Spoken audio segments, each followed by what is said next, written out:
hate to do this, but...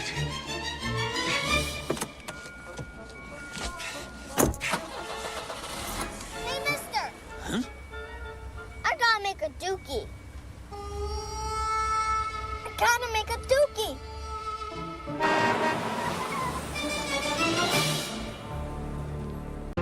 Round one, fight!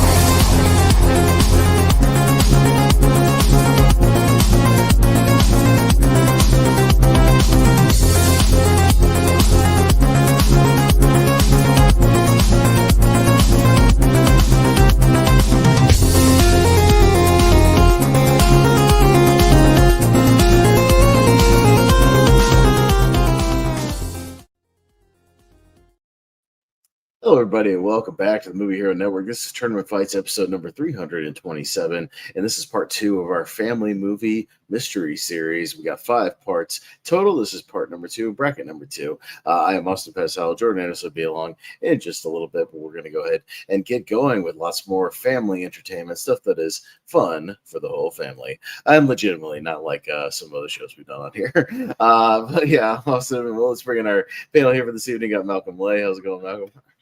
It's going good. I've got a new headset, and yeah. Yeah, no, nicely done. I got Mr. Jonathan Caro. How's it going, Caro? Always good to see you. Yeah, I'm in a great mood today. I watched 5 movies, and 4 of them were pretty good. Yeah, I really enjoyed them, and I'm still high on that shirt I'm wearing. So. Oh yeah. No, Weapons is very, very good. Yes. And Weapons is not fun for the whole family. Do not take your children to that movie. No, even though there's kids in there. No. There's lots of kids in it, but it's not exactly family-friendly entertainment. I also got Mr. Chris Diaz. How's it going, Chris? Doing good. He enjoyed talking about family. Sadly, couldn't get any watching, but he did talk probably about watching stuff. Yeah, I've seen most of the stuff on this list, but some of these not in a long time, kind of like part 1. But we'll talk about it as we get going. Very Disney heavy tonight, as you'll see. So yeah, very, very Disney heavy. It's not a fully Disney tournament, but it's going to seem like that in spots, I assure you. But yeah, how it's going to work tonight is Mr. Anderson pulled up a whole bunch of movies on his flick chart, filtered it out by family genres, and we had part 1, which is the first 64 of those random movies. They're all random movies he pulled off a flick chart. Just under the family banner. Tonight will be part 2, the next 64 of those. So again, all random family films, and then I randomized them once again here in our bracket, and we'll see which one emerges. Part 1, I imagine Mr. Caro might have had a conniption about part 1 the other night with our finals, being Surf Ninjas versus Honey, I Blew Up the Kid. So, the thing is, like, I've seen Surf Ninjas, but Honey, I Blew Up the Kid, I haven't seen it in a long time, so I have nothing to say about it. Yeah, I've seen it way more than I probably should have. So it's just one of those like old guilty pleasure favorites, what are you gonna do? But yeah, so that was a little bit chaotic the other night. We'll see how it plays out tonight. But I'll go ahead and pull up the bracket and we'll get things going here. So let me get the bracket pulled up here. There we go. All right, and let's get things rocking. You guys know how it works. Just give me those quick thoughts, one or the other. I think if we can skip ahead for a few of these or do a quick hand vote for a couple of these, we'll see how it plays out. We'll start with Herbie Goes to Monte Carlo and Robin Hood. So we all voting Robin Hood on this one. Yeah. Pretty solid movie, right? I only seen the original.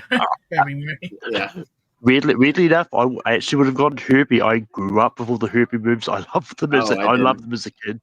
I'm not a big fan of. I mean, you can have a good night tonight, Malcolm. I have to say. Yeah. There's a few in there tonight, so yeah, you'll get a chance to vote on the Herbies. But yeah, I've seen them all, but like one time 30 years ago. Like I haven't seen those in a long time. Now, I've seen Robin Hood way more.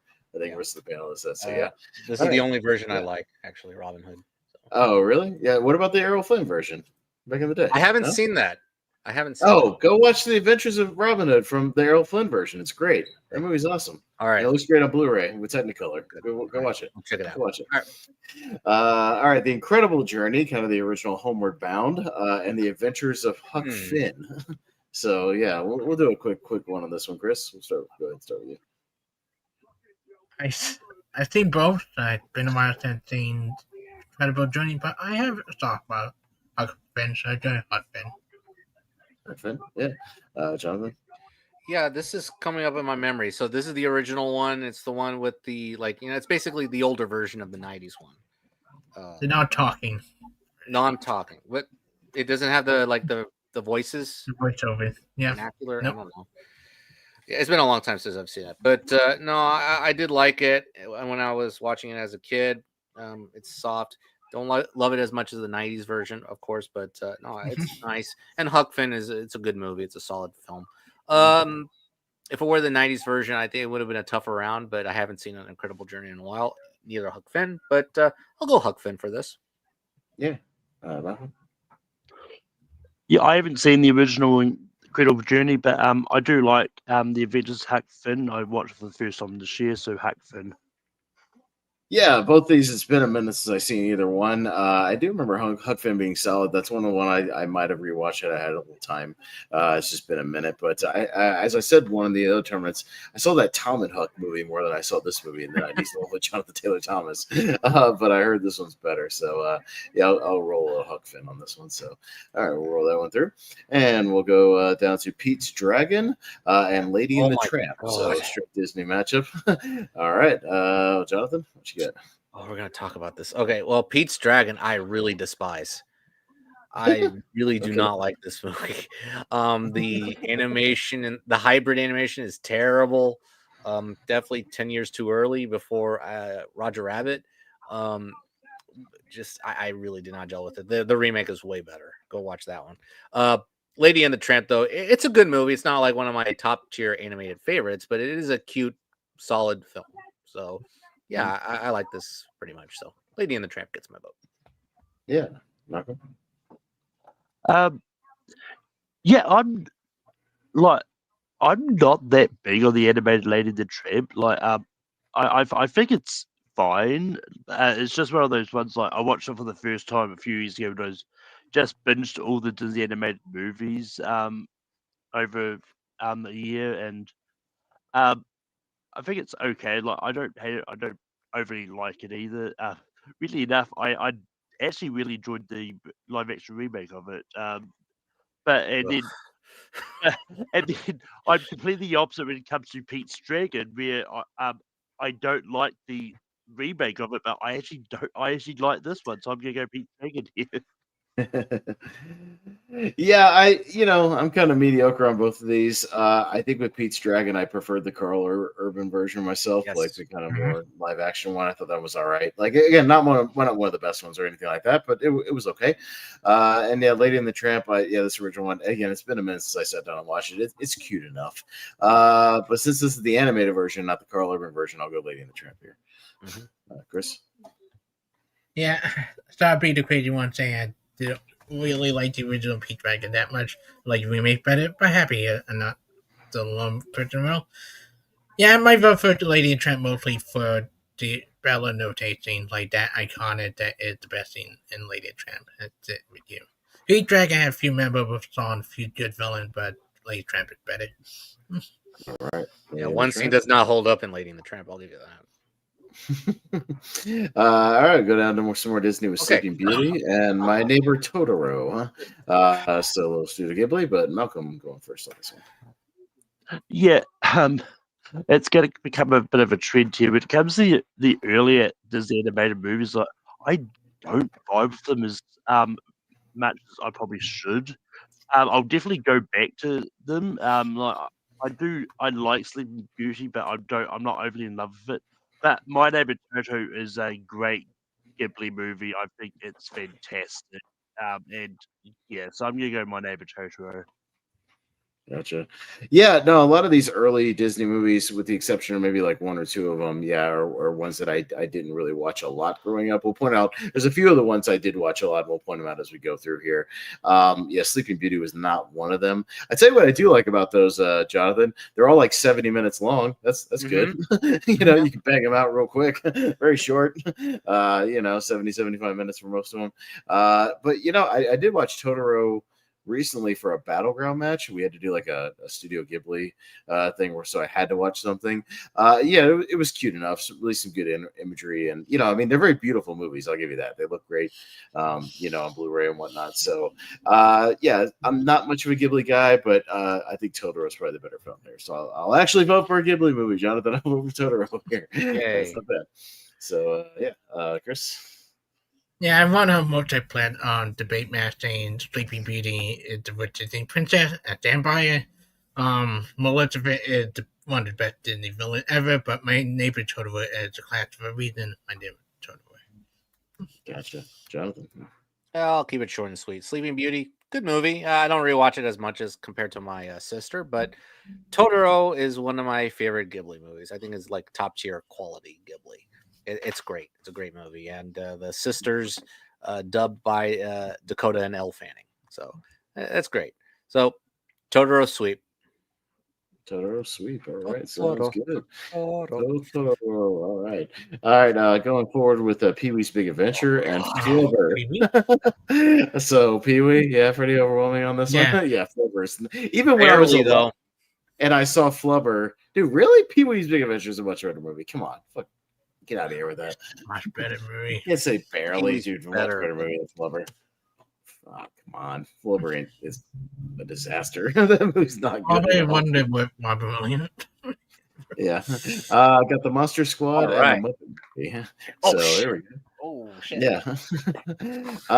Yeah, so it's a solid matchup here because the Monster Squad's not one I grew up with. I kind of came to later. But it's good like introductory horror, for kids, not like young kids, but any ones that are kind of getting into horror, monster movies, things like that. It's a good solid one, following a bunch of kids, kind of like the Goonies with monsters a little bit. But the Muppet movie is really solid. Yeah, I rewatched it not long ago, and it's really really good. And the script holds up, and it works. So I'll go the Muppet movie here. Chris. Yeah, Monster Squad is a blank spot mine, but I don't get around to it much because there'll be a bunch in trivia stuff now. But I love the Muppet movie. Probably my second or third favorite behind 2011 Muppet, and then the tie for between this and the Muppet Christmas Carol. But I still love it. Rainbow Connection, classic, great villain. Steve Martin is great as his cameo. Great movie, the Muppet movie. All right, Jonathan. Yeah, this is a shame. Monster Squad was one of the 5 I watched for this, and yeah, because it's free on YouTube, and I had a lot more fun than I anticipated. Actually, this was definitely in my wheelhouse a little bit. Just a group of kids, '80s kids, just fighting monsters from horror, and yeah, it's a lot of fun. The characters are thinly written, but I think it's just a blast from the horror and action aspect. I like the payoff in the end with the army. But the Muppet movie is wholesome, and I think it's a really wonderful treasure in our world. So no, the Muppet movie will get my vote. All right, Malcolm. Yeah, this is a little bit tough because I did rewatch the Muppet movie earlier this year, and yeah, I think it's a great movie. And I remember I enjoy it. But Monster Squad is actually a recent first time watch for me recently. I think I watched it for either a rankum or a tournament fight for something. But I think it's great, and it's one of those ones that I can't believe I never watched as a kid. But I really enjoyed it, so I'm going to go Monster Squad. Okay, yeah, sounds fair enough. All right, we're rolling on the Muppet movie though for this one. Got the Page Master and Treasure Island. So, hand vote this one. Yeah. Yeah. All right, raise your hand for Page Master, just because I've seen it more recently. Treasure Island. I'll go Treasure Island. Okay. All right. Fair enough. So tie. We start at the bottom, and you can go either way. So Chris, go ahead. Pete match did not hold up well. There's some good stuff in it, but it's Treasure Island. Get my vote. Treasure Island. Okay. That's the second one. It's decent. I wasn't as crazy about it, but it's decent. All right. Well, hopefully there's something better here below it. We'll see. Miracle on 30th Street and My Girl. Oh my God. So another Macaulay Culkin movie, and then an old school movie. So one not far off from there. But all right. We'll go to Chris. One of them traumatized you for life, and the other one is one of the more classic Christmas movie. My Girl good, but I had to go with my heart. I had to go with one of my favorite Christmas traditions, Miracle on 34th Street. All right, yeah, Jonathan. Yeah, My Girl's really good. It's a really good movie. It really holds up in terms of the story. It's very mature because Dan Aykroyd plays a funeral parlor director and a mortician, and it's basically about a girl who, learning about death, even though she has a little bit of experience with it because her mom has passed. But no, it's really interesting, and a very interesting summer tale. And Macaulay Culkin, he's not in it as much, but he plays a supporting character. It's really just her adventures. Yeah, he Aykroyd's great and a great, yeah, he's great as the dad, and Jamie Lee Curtis is very good as well. And Miracle on 34th Street, it's a classic. I love this movie. I rewatch it every Christmas. Well, 1991 is coming up. I wouldn't mind either one, but I'll go Miracle on 34th Street. Okay, yeah, fair enough. Malcolm? Yeah, I haven't seen My Girl in ages. I'm probably due for a rewatch because I remember the first time I watched it, I thought it was okay. Like I wasn't that high on it. I mean, it's still good. But I love Miracle 34th Street. I think it's great, and I've been to one of those camps where it doesn't matter which version of it, I still enjoy all the versions of Miracle 34th Street that I've seen. So Miracle 34th Street gets my vote here. Really two versions, but okay. Yeah. I mean, I imagine they'll remake it again at some point, probably. But yeah, no, it's funny. Macaulay Culkin said on the Hot Ones thing the other day, the Wing Show, that like he Yeah. still gets random texts and calls about like, "Are you okay from My Girl?" Like people still freaking out when he dies. So that was very funny. But yeah, I'll probably go with Miracle on 34th Street here. Yeah, good performances. Yeah, solid stuff all around. And I like the remake as well. The one with Richard Attenborough was pretty solid also. So yeah, they're both good. But I'll sweep it here. So there you go. All right. So you got a better movie there. So no need to worry. All right, go Herbie Rides Again. So Herbie and the original Escape to Witch Mountain. So I don't know. I don't know. Jonathan? I have never seen either one of these. I think Escape to Witch Mountain is more in my alley because it's science fiction. So Escape to Witch Mountain. And the original, not the crappy. No, I know. It's the original. No, yeah. Malcolm? Yeah. As I said earlier, like I grew up with the Herbie movies, and I think Herbie once again is a lot of fun. I did watch Escape to Witch Mountain. I think when we did 70 Sci-Fi and Rankin, that might have been it. And I think it's quite good. So I'm gonna go Escape to Witch Mountain. Escape to Witch Mountain. Yeah, I might also go Escape to Witch Mountain. It's it's been a minute since I actually saw it, but I know I saw it on TV kind of back in the day. Again, a lot of those Herbie movies just kind of blend together in my head. I couldn't tell you which which one is which if you press me on it. So I'll go Escape to Witch Mountain. I remember being better than the Rocks version, that Race to Witch Mountain. So yeah, I'll go with that. Chris? Yeah, I've seen neither of the. I only seen two Herbie movies. I've seen the original, and then I sadly seen the low-end version. And I haven't seen Escape to Witch Mountain. It's sadly seen remake, but I'd rather watch Escape to Witch Mountain probably more than a Herbie sequel. Mm-hmm. All right. So there we go. We'll go Witch Mountain here. All right. Well, into The Secret of Nim and Oliver and Company. So, Malcolm. Yeah. Yeah. The Secret of Nim is actually a pretty dark movie when you think about it. Because NIM stands for National Institute of Mental Health, and it's one of those ones that I do think it's a pretty good movie. And yeah, I mean it's one that. I mean, it is a dark movie, but a lot of the family movies of that time was very dark. Movies we talked about Brave Little Toast on part one. I like Oliver Company. I think it's good, but I'm going Secret of Nim here. Gotcha. Again, Oliver and Company, I oddly enough had to watch for a Battleground movie debate as well. I think against Will Cohen. He picked it for like in some 80s animation, something or other. I didn't love it.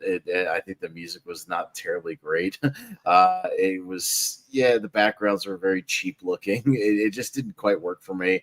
Very kind of cheap stuff. But Secret of Nim holds up, man. That's a very mature animated movie. Some deep kind of themes in it. Yeah, very dark for what it is. It's a really solid, like non-Disney 80s animated movie. So I'll go Secret of Nim here. Chris? Love Secret of Nim. Too bad it led to one of the worst secret ever after that. But still great animated movie. Don Bluth's one of his best. Secret of Nim. Oliver Company is decent music and the villain interesting, one of the more interesting villain death but still Secret of Nim. Yeah. Jonathan? I guess I'll be the defender of Oliver and Company. I like Oliver and Company. I do agree that the backgrounds are pretty cheesy. It's pretty just like, let's just paint New York in the background. Yeah, there's a flat painting with no movement whatsoever, nothing going on. Yeah, not great. But you could feel some New York in there in some scenes. I'll give them one song, the main Billy Joel song. I'll give them that. It's a good song. The rest of the songs are forgettable. It's basically your animated version of Oliver Twist from an animalistic perspective. And it is a dark film too. It's pretty dark. If you look up the villain's death scene, oh man, jeez. So The Secret of Nim, I watched this last year for the first time, and I think it's one of the best Don Bluth animated movies. I think it's really good. And the secret itself is an interesting element to the story, and it conveys both intelligence onto the characters and to the journey itself. So, I think it's a remarkably vibrant animated movie. So I'll go Secret of Nim. I really like it. All right. Well, it's a sweet for Secret of Nim. The Don Bluth story is fascinating. It's like he kicked Disney's ass in the 80s, and then he fell off a cliff in the 90s. If you look at his filmography in the 90s, it like falls off a cliff. He only had like one great movie. It's really, he has one good. Well, he has a couple of decent ones that are a little bit better than some of the 80s Disney stuff. And then, but once Little Mermaid, Beauty and the Beast, etc. came out, it was kind of all over. The only thing he had in the 90s was like Anastasia. Anastasia. Everything else is not good. Go watch Pebble and the Penguin. That's a horrible movie. So, I'll go to heaven too when it's bad, but better late than never, Jordan. All right. Yeah, right. Sure. Hey, but a little behind the scenes. I was sitting at my computer for hours working on that thumbnail. It took way longer than I thought. I had to go take care of a couple of things, but I'm good. And let's do this. No, we're breezing through here. It's not the strongest bracket so far, so we're kind of breezing through it. I think you would agree with most of the decisions so far. So nothing we're super enthusiastic about yet. Yeah. Got the Jungle Book from the 60s and the Apple Dumpling Gang. So the Jungle Book, it's solid. The Apple Dumpling Gang was one that my dad showed me when I was a kid, and I kind of watched it when I was a kid. But it's Don Knotts, and I can't remember the other guy. Yeah, I've heard of it. But I haven't seen it. Yeah. It's fine. But let's move on, Baloo. Baloo, huh? Yep. But surprisingly, the Apple Dumpling Gang has a sequel called The Apple Dumpling Gang Rides Again. So well, just like Herbie rides again, and Ernest rides again. They all ride again. They're all riding again to the same place. I'm actually very surprised that there's no Fast and Furious rides again. Rides again. I know, right? Yeah. Don't give him idea. Okay. Got the Great Muppet Caper and Willy Wonka. The Great Muppet Caper is, I think, the Muppet movie. Like the one Muppet movie I've yet to go back to and watch. I think it's one of those ones that is it on Disney Plus? I'm assuming. Yeah, it is. I think so. Okay, I watched it for the first time. Because you never know, because the Muppets Take Manhattan wasn't on there for the longest time. You had to like rent it or buy it off other services, so you never know with Disney Plus. I haven't seen it in a long time, so that's one I would have to go back to. But even then, it probably still wouldn't be Willy Wonka, which is in my 128. Yeah, just great movie. So Jordan. So I watched the Muppet Caper for the first time for this, but I think I got spoiled with the Muppets Take Manhattan because that movie is vastly better than the Muppet Caper. I mean, the Muppet Caper is okay. It's not a bad movie. It is good, but they go to London and it's like Kermit and Fozzie running around doing detective stuff. But I mean, Willy Wonka and the Chocolate Factory is way better. So I'm going to vote for that. Yeah, Chris. The Great Muppet Caper actually was done better with Muppets Wanted a little bit. But yeah, I love Willy Wonka and Chocolate Factory. That my go-to version, not the Johnny Depp Tim Burton thing. This is classic. It's amazing. Music's fantastic. And the ending will be to me, I promise. Willy Wonka and Chocolate Factory. Yeah. Jonathan.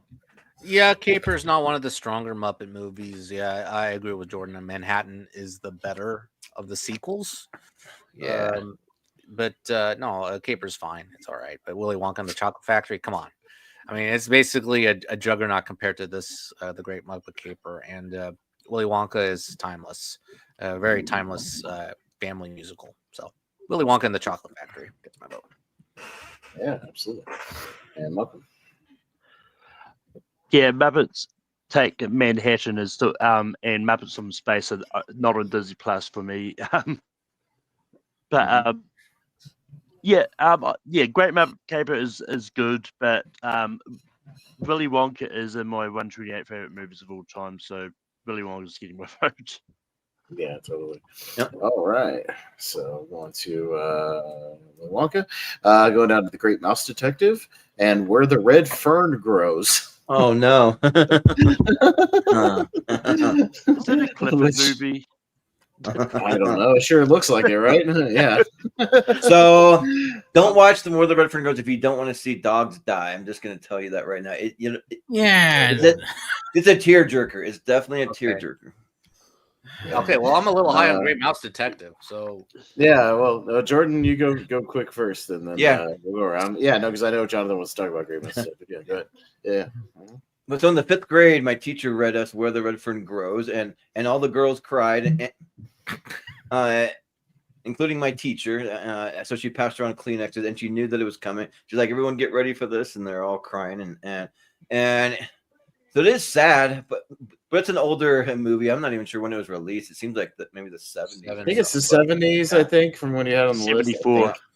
Yeah, and but it is good in like that kind of. If you're just looking for like maybe one of the most wholesome live action movies on this whole bracket. Like it's just like G-rated, and it's just them living in a farm on the edge of the forest, and then the dogs become his best friend, and they fight it off. I think like a mountain lion or something like that. But The Great Mouse Detective is awesome. Like it's kind of like a Sherlock Holmes-esque, but it's Basil of Baker Street, which I don't know if that's the exact same as Sherlock Holmes, and maybe it's a slightly different character, but that it's based on. But it's really, really fun. It's got good music and like really cool. When they trap the villain, they put him in this cool kind of Rube Goldberg thing that looks really cool. So yeah, I'll vote Great Mouse Detective. All right, yeah, Chris. Other film that traumatized me a little bit when Red Phone Going also traumatized me, but yeah, Great Mouse Detective, great villain. Again, definitely in my top 10 of favorite Disney villain of all time. Great music, great animation. That last half slap, and it won the best Disney finale to any Disney movie on Great Mouse Detective. Mm-hmm. Yeah. Yeah, Jonathan, you watched Great Mouse Detective for this, right? So So yeah, I've not seen Where the Red Fern Grows, but The Great Mouse Detective, it's one of my few Disney animated blind spots, and I watched it for this. Yeah, it's a lot of fun. It's a great adventure. A little dark at times. There's one death scene that made me laugh a little bit, but then it made me like, oh. Poor mouse. But no, it has a big cat in there. But no, The Great Mouse Detective is really good. Mostly because of Vincent Price as Professor Ratigan. I thought he gives a great voice performance, and he's a lot of fun. And yeah, I like Basil very much. He and his doctor friend, they have good chemistry. I mean, basically based on Sherlock and Watson. So yeah, it's a lot of fun. Really, I really enjoyed it. So The Great Mouse Detective gets my vote. Did you know there's a Where the Red Fern Grows Part 2 with Wilford Brimley? That makes me want to watch it. What, really? I In never heard of that that. same vein, Old Yellow Part 2. Yeah, maybe it's from from like 1991 or something. So Yeah. I don't know. Wow. But Malcolm. There was also a 2003 remake with Ned Beatty as well. Oh wow. Mhm. And fun fact, Where the Red Fern Grows was directed by the same person who did the Apple Dumpling Gang. There you go. Wow. Um, Mhm. Well, you learn something new every day. Mhm. but The yeah, more you I know. haven't seen Where the Red Fern Grows. I hadn't even heard of it until this bracket. Honestly, but I do like the Great Mouse Detective. It's a great Mouse Detective.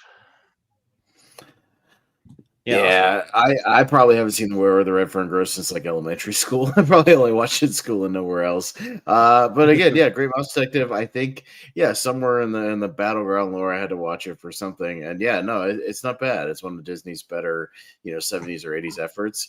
And yeah, and it works. Yeah, good voice work, good villain. I love a good Vincent Price. So yeah, I'll go Great Mouse Detective. All right. As a kid, though, I had this huge Great Mouse Detective puzzle I remember doing over and over, and it was 5 feet tall by like 3 feet wide. It was huge. So Mhm. yeah, that was a thing. I got D3, the Mighty Ducks taking on Aladdin. Oh Oh boy. no. Oh no. Oh, Chris. Might be not so good for D3. I don't know. Mhm. Uh, this is easy. This is Aladdin. D3 is still everything is equal to Mighty Ducks, only the original and TV show. Yeah, Aladdin is fantastic. One of the best Disney animated movies from '90. Robin Williams, great. Jonathan, I think Freeman, yeah, from The Father Fantastic. He is always great as a Disney villain. He's great on Broadway when he gets to play again on Broadway. But yeah, Aladdin remain one of my favorite Disney movies of all time. So Aladdin. Mhm. Yeah. Jonathan. Yeah, this may be the easiest matchup for me. D3 is my least favorite of the three. I like the game though. At the end, it's a very competitive game. I like the last shot, Yeah. but the rest of the movie didn't work for me. And Aladdin, it's a juggernaut compared to D3. So Aladdin gets my vote. Mm-hmm. Yeah, Malcolm. Yeah, I like D3, but I love Aladdin. I think it's great. So Aladdin. Yeah, from the director of Fire in the Sky comes D3, the Mighty Ducks. That's a Wow. weird leap. Yeah. Robert Lieberman. But yeah, D3. I still find it very watchable. My only issue is it's a lack of Emilio. Like he's like gone for most of the movie. Yeah. He's really only in like 3 scenes. The fact that even though he's like right there on the front cover, it's more of Jeffrey Norland's movie. So yeah, it's probably my least favorite of the 3, but I still watch it a lot. But I'll go Aladdin here. Yeah, it's kind of the stronger movie. If it was against the like original Mighty Ducks or something, it might be a little tougher for me. But we could get that match in the 92 ladder series. We could get Aladdin versus the Mighty Ducks. Yeah, we could. Yeah. But yeah, Jordan. Yeah. D3 is fine. Well, they're at Eden Hall Academy. Yep. So they're in like a prep school or something. But Mhm. and yeah, like it is good. Like it's kind of like lacking Emilio Estevez for most of the movie. I wish that he was in it more, but or maybe like they just like had him be some part of the team, like a I don't know, like even an assistant coach or like they coach together or like whatever. I don't know, but yeah, it's Aladdin, and Aladdin is an all timer. It's not my favorite of the Disney Renaissance, but it is top 5 at least. So I'll go Aladdin. All right, so easy enough there. Masterminds with Patrick Stewart from '97 against the Dark Crystal. Yes, this is very random. Yeah. When Masterminds popped up on the list, I was like, I haven't thought about that movie in 20 years. Yeah. I think I saw it one time on cable. It was not very good, but it's like very much like the Dark Crystal. Yeah, no, we're going Dark Crystal. But I just, it's one of those movies where it's like in the middle of like the emergence of the internet. So it's very much like one of those, hey, the internet, one of those movies. Like, look at what we could do with the internet. It's very right. like product of its time, you know. So I watched it for the first time, and the movie's not good at all. Because I It's thought not maybe good. Patrick No. Stewart would No. be able to elevate it, but like even he can't do it. And the big thing that the kid's trying to hack at the beginning of the movie, he's trying to get a bootleg copy of Scream 2 before I got it comes spoiled by out. that. I'm like, what the frick? What? Okay. Scream 2? Scream Yeah. 2? Scream 2. I Scream read it 2. at home. Yeah, but you know how long, like with dial-up internet, that would probably take in 1997? It would probably take like a week to download Scream 2. Pretty much, back at then. least. Because you know how long it took people to download just yeah. like the trailer for like episode 1 on the internet? Like, it took you all day. Yeah, you know, right. not much as a full movie. There's no fucking way.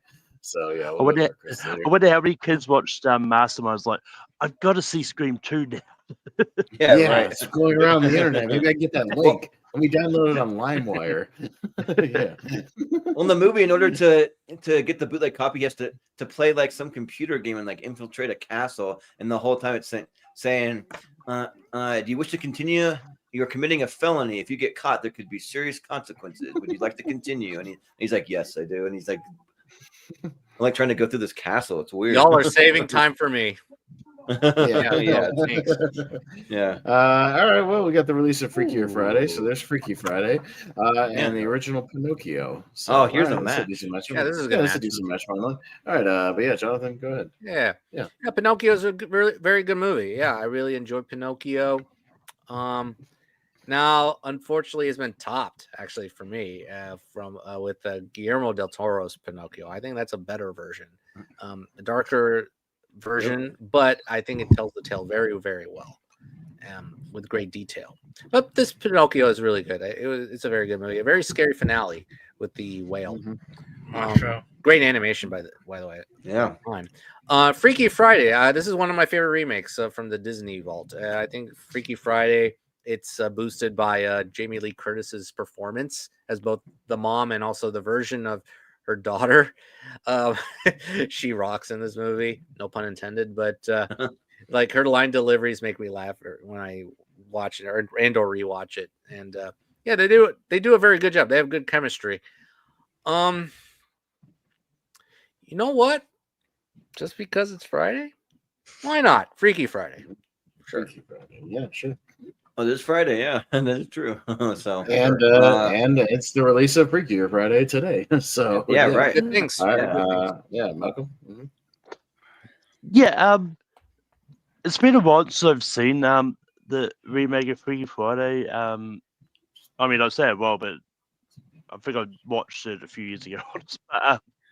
But I do plan on giving it a rewatch before I eventually go to see this sequel that's come out.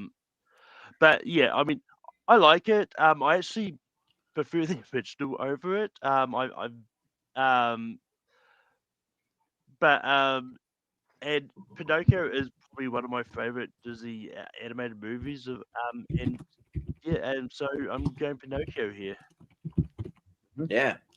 Austin, what do you say? Yeah, no, when I did a rewatch of like the first 4 Disney movies that me and Jacob did for our podcast about movies, Pinocchio probably emerged as my favorite of those. It has the most kind of story and substance, the most things going on in the movie that I found interesting. That kept me engaged. The other ones just didn't have a whole lot going on.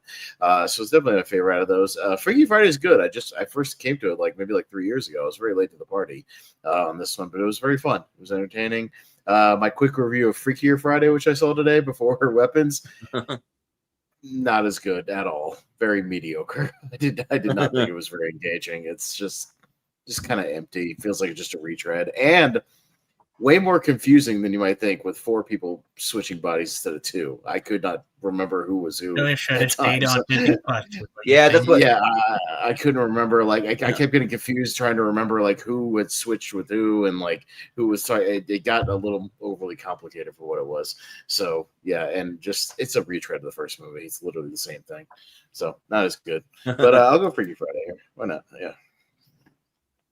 But yeah, Jeremy John said he was confused in his review. So yeah, but it is. I kept being like, wait, she switched with What, Jamie Lee Curtis? Wait, but she switched with the mom. Like, who is talking here? Okay, they're talking from that perspective. Like, it Well- distracted me from the movie. I was like, it's way simpler. It's just Well, one obviously they person and cannot one switch person. back to I know who it themselves. is. Yeah. I mean, Yeah, There it's we just go. it's weird. It's overly Yeah. complicated. It's too much. But for Pinocchio, so I really like this one from the Mhm. 50s, but as far as live action one goes, I kind of skipped the Guillermo del Toro one only because like there's so many bad live action ones, so many like so you have the Pauly Shore one, you have the Roberto Benigni, two, not one but two yeah. horrible Roberto Benigni ones. Then you have the Disney live action remake, and they're all bad. So I'm like, why am I gonna waste any time watching No, another one? Even though people It's said that it was worth good. it. Though. It's worth So, watching though. Yeah, so I'm like, even if it's good, I'm gonna be tainted. I don't know, but yeah, this Freaky Friday is good, and yeah, since we have the release of the new one and this one, everyone seems to say that it's better, and it is Friday. Yeah, so I like all those reasons. Let's go Freaky Friday. All right. Yeah, and Chris. Nothing traumatized me more than the island of where kid turned to docking scene in a Disney movie while Yeah. growing up as a kid. I love Pinocchio, but I freaking love Freaky Friday. It's been a long time since I watched it, but I do own it in my DVD collection. I wrote go Freaky Friday. All right. Yeah, there you go. All right. So Freaky Friday. All right, and we're done with the wow. set. All right, easy peasy, easy peasy. All Wait, right, what do you want Nice. I like it. We're moving quickly. Yeah. So Jordan came in Good. for the Jungle Book, right? So heavily- Yeah. There you go, right Secret of NIMH over under Oliver and Company. Yeah. It's a better. That tracks. Yeah, it's a better movie. Yeah. Witch Mountain over Herbie Rides Again. That was a whatever pass. Yeah, that's fine. Sure. Miracle on 34th That was a Street tough over one. My Girl. That was a close one. Yeah, that one's kind of tough, but yeah, It's kind of fine tough, Miracle, but yeah. We had Treasure Island over Page Master, but that was a tie. It was just kind of a toss up. Yeah, that one's probably a tie because I think one of the books. Both have Long John Silver in both of them. I think one of the books, like, it is like an adventure, and they talk about Treasure Island and stuff. In They Master, had Long John Silver in the movie. They had 20 minutes of that movie dedicated to Treasure Island. Yeah. Muppet Movie over Monster Squad. We had Don't tell Chris Scott about that. Monster Squad is his number 2 favorite movie of all time. Oh wow, It's kind of weird. I said Pee-wee to them over that I did Flubber. watch that movie for the first time today, and I enjoyed it. Oh, nice. Yeah, Nice. Pee-wee over Flubber. Yeah, we had that's good. Totoro over Sleeping Beauty. Yeah, that's great. Lady and the Tramp over Pete's Dragon. Kind of a toss up too. I would have gone Pete's, but that's fine. Oh my god. Yeah, it's fine. And Huck Finn over The Incredible Journey, the OG Homeward Bound. Yeah. And Robin Hood over Herbie Goes to Monte Carlo. So there you go. Yeah, but funny enough, I actually do quite like Herbie Goes to Monte Carlo. I kind of grew up with that. They do like a cool race through like all of Europe and stuff. It's pretty cool. Or Yeah, not Monte all of Carlo. Europe, but like the mountains of Europe. Yeah. yeah. All right, so we'll start over here with Fantasia and Home Alone. So Home Alone? I don't know. Home Alone, yeah. Fantasia's Fantasia isn't great. visually stunning, but Home Alone kind of boring. I don't know. Yeah, I can't get into it. it would be There's my no- pick as the more overpraised Disney movie. Yeah, I don't love it. Fantasia had Yeah. like two great things with the Chernobog and the Social Apprentice, but Home Alone is better. Yeah, Yeah. Home Alone is a better. And Jordan, that's like one of your favorite movies, so you're definitely going Home Alone, right? Oh yeah, like hands down, yeah. No, 100%. All right, so it's easy Yeah, enough. Most of the people I hear talk about Fantasia are always talking about the same segments. Like Exactly. you realize it's a whole movie and not Exactly. Yeah, there's a whole other movie. That's what people don't realize. Yeah, there's like a whole another 80 minutes around it. Dumbo Yeah. and The Rescuers Down Under. So Oh. there's a match. Yeah, that's a good match. Okay. So Malcolm, I got thoughts on this. Yeah, this is actually a little bit tough for me because I do like Dumbo. I think Dumbo's one of my favorite early Disney movies. I also really like Rescuers Down Under. I think it's a lot of fun and yeah, and probably one of the first sort of legacy sequels that I remember having because it was like because the original one was I think 77. Mm-hmm. Yeah, Yes. Yeah, it's the first of the Yeah. sequel. No, that's correct. I'm not sure if this was released before or after Godfather 3, but it'd be around that same time frame. But for this, I'm going to go Dumbo. Okay. That sounds good, Austin. Yeah, no, this is actually kind of tough for me because I grew up watching Dumbo a lot. That was one of the ones we owned on VHS, so I was very familiar with it. Rewatched it again not too long ago. Hey, I'll tell you what's great about that movie: 64 minutes. Hell yeah, man! Yeah. Bang that out real quick. Yeah, no short. problem at all. But man, I love The Rescuers Down Under as well, man. That's one of my favorite like '90s Disney movies that doesn't get talked about as much. Like, I think that movie's great. Yeah, it breezes by. Really good characters. Legitimately funny stuff with like John Candy and even the Joanna, like the lizard from McLeish. I think McLeish is a super underrated villain with George C. Scott. I think he's pretty awesome in that movie. Like, really the poacher. He's really underrated. I love me some Rescuers Down Under. So I'll actually go Rescuers Down Under. Yeah, I've always kind of championed that movie, so I'll go with that. But I won't mind either one because I love Dumbo too. Yeah. I like them both because Dumbo, like, I like the little mouse. I like the elephants on parade, and they're kind of like drunk or something, and then they're like hallucinating.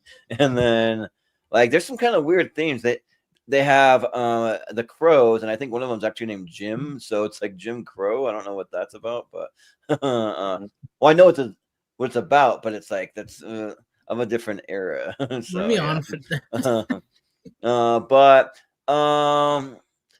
but The Rescuers Down Under, yeah, like it's a lot of fun, and the movie starts out with a bang.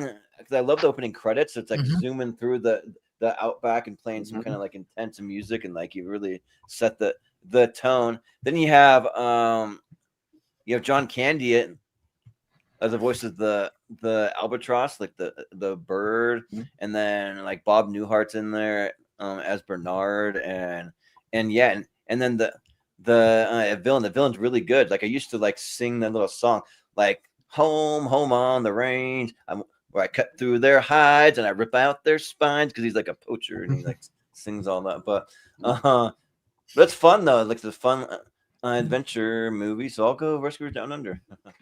Yeah, Chris. Dumbo made me cry my eye out with Baby Don't Cry. But man, Rescuers Down Under is the only good Disney sequel out there, and I stand by it. Wreck-It Ralph 2 is decent, but everything else Disney had done sequel-wise kind of that not Pixar related. Let me emphasize this. Kind of sucks. Like, wanted to. You're talking about like 2D animated sequels, right? Yeah. Not like Yeah. Pixar stuff, right? Okay. Yeah. Yeah, I mean, like, Wreck-It Ralph 2 is about it right now. Yeah, Wreck-It Ralph 2 is decent. Like, that would give you, but Moana 2 Frozen 2 sucks.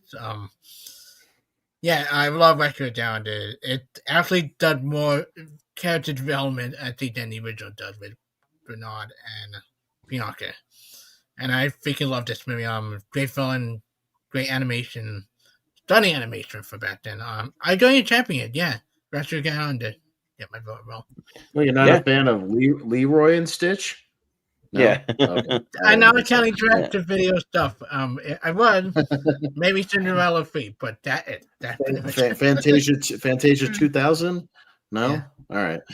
Cinderella 3, maybe I Over would be up, Leroy but and everything Stitch. else is no.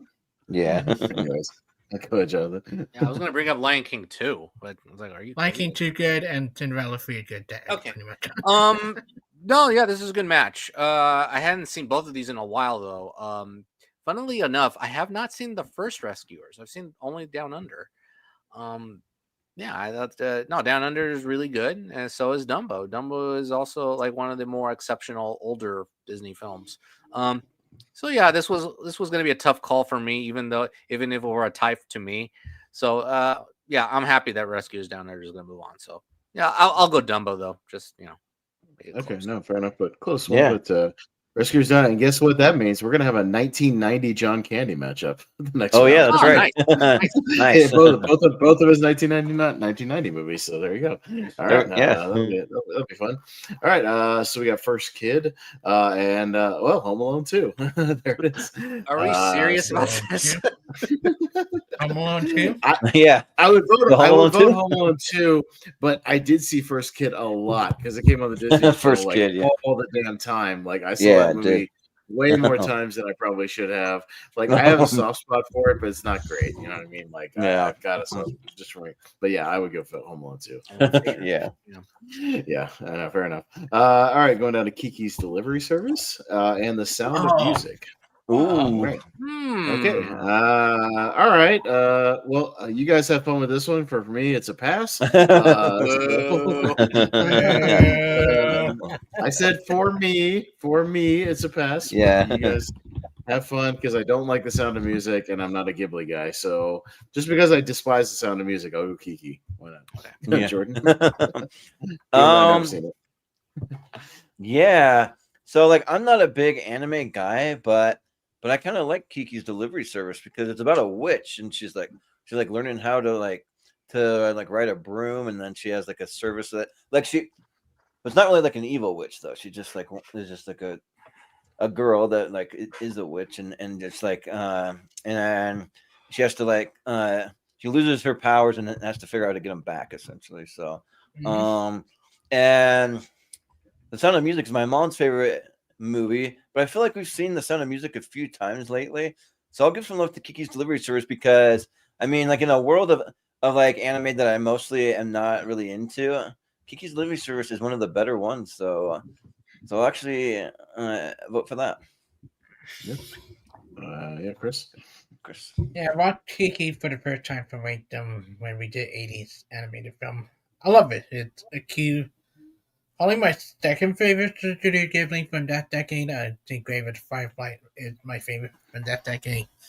But it's still a good movie. Sound of Music I grew up on a lot. I own it. I hope my family own it. I watch a lot when I have it on TV. But you know what? Kind of similar to Rescue Down. They're going with Dog. They're going Kiki. Really good Studio Ghibli movie. Okay. Yeah, fair enough. Jonathan. Yeah, Sound of Music is a great musical. I love that movie. I watch it about every year, and it just doesn't get old for me. It's a great musical, one of my few favorites in that genre. And Kiki's Delivery Service, yeah, it's really good. It's a really good movie. The first time I watched it, I thought I was like, okay, it's good, not great, but it's good. But then the second time I watched it, I was like, okay, this is really charming, vibrant, great message. And also, you could smell the bakery through that animation from Hayao Miyazaki. When Kiki was working at the bakery. Yeah. Like you want to have some bread. Right. So sure, I'll go for Kiki's Delivery Service. It's not brought up too often. So Kiki. Yeah. Sure. Malcolm, what do you say? Yeah, I like The Sound of Music. I think it is a good musical. I've never really thought of it as a family movie. So it's one of those ones that's been more like one that the older generation would enjoy more, because I remember watching this as a kid and being absolutely bored with it. But then I sort of grew to love it over time. Well, it is about the Von Trapp family. It's at least about a family. Well, yeah, it's about a family, and it's probably rated PG as well. Rated Like, G. It's also one of those ones like the topic and themes like are really dark. War. There's a lot of dark family movies out there as well. So, but you know what? Let's make it a clean sweep because I love Kiki's Delivery Service. I think it's great. So Kiki's Delivery Service gets my vote. All Yeah. right. No, fair enough. All right, there you go. Okay. Going down to Mary Poppins and the Fox and the Hound. Oh no! Oh. All right, Jordan. Oh man, yeah, This one's actually kind of interesting because the Fox and the Hound's good. Like it's sad too because they have to leave the fox like take him back to the woods because he's a fox and they're not supposed to have a fox as a pet, but like it's just really sad. Like I forget what the song is, but they play like a really sad song though, but they like sing like the best of times. Maybe that's what it is. Like and they talk about like all the good times. That's the friend song. That's the best. Of friends. The best of friends. That's so there's that one, but then the other one, there's a couple of pretty decent songs in there. But yeah, and it's good, but I mean, Mary Poppins though, like Mary Poppins, I could tell you what every one of those songs are because I've seen it like 3 dozen times, and the Fox and the Hound I've seen maybe like 6 times, something like that. But so it is good, but I think Mary Poppins is slightly actually probably quite a bit the better movie here. So yeah, I'll go Mary Poppins. All right. Yeah, Chris. I hate this lineup so much. I love both of these movie. Boston and Howell make me cry. That thing Jordan mentioned does make me cry. Music way. A lot of ton of conflict, friendship. I love the last half of the movie. But Mary Poppins, freaking Mary Poppins, amazing. It's spectacular. My favorite silent moment in any movie is the dad walking to the bank with no dialogue, music, and the feed the bird Yeah. instrumental playing in the background. And the moment when he see the bird lady no longer there, hit me more harder as an adult now than as a kid back then. It Mary Poppins in my top 20, my top 10 favorite movie all time. Mary Poppins. Yeah. Oh, man, this is a damn shame. Pretty close to a conundrum here. Because Fox and the Hound is a really good underrated Disney animated film. And yeah, it's just basically about friendship, but also the reality wake up call about friendship, because one is a domesticated animal and the other one wants to be that, but unfortunately he has to adapt to nature. And that's the sad part of reality there. But it's a really good movie. Kind of funny in the first half, and then it gets a little dark in the second half. I love the climax with the bear, the big bear in that finale, and it's great. Oh yeah, yeah, I like it. Oh, by the way, fun fact: the voice for the that guy, the main guy, it's the same guy who is in Willy Wonka, Grandpa Joe. Yeah, Jack Albertson. Jack Albertson. Oh yeah. Yes. Oh, nice. And that's cool. This was his last role before he passed. And no, he does a really good job. Oh, by the way, that song when he's leaving him in the forest, it's called "Goodbye May Seem Forever." That's the sad song. Oh yeah, right. But Mary Poppins, Mary Poppins is really good.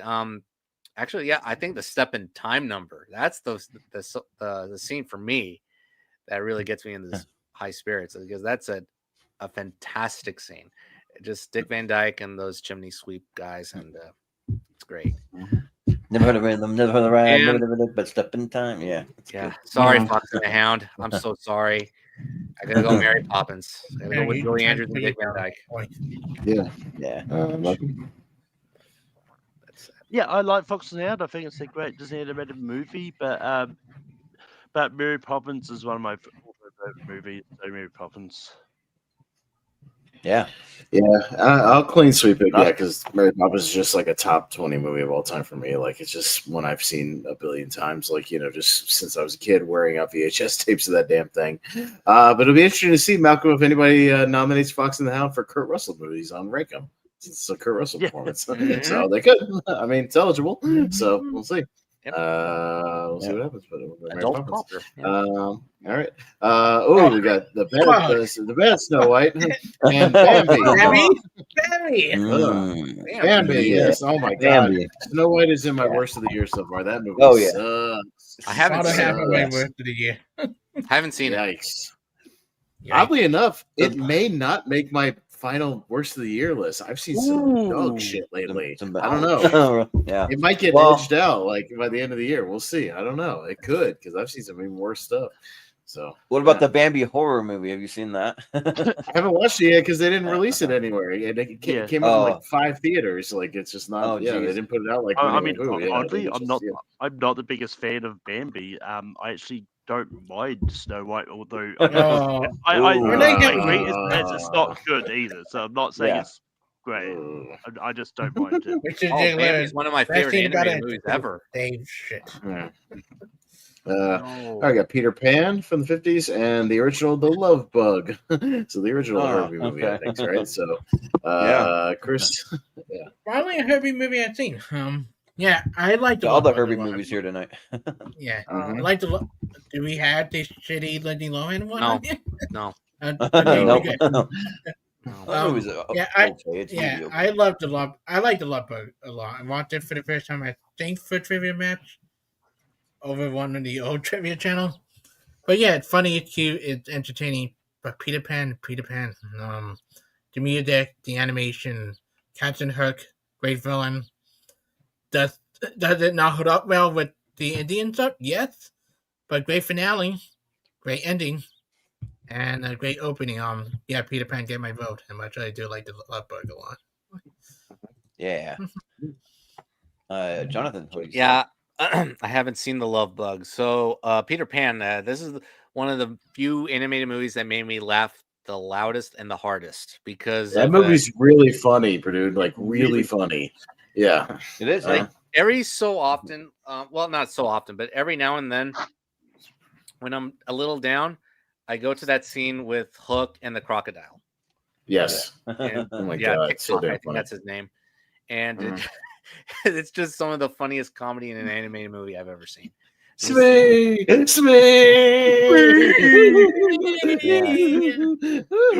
of like a baby. Roll Yeah. the ship, clang. That makes me laugh every damn time. It's funny. It's like watching an animated Three Stooges moment in that film.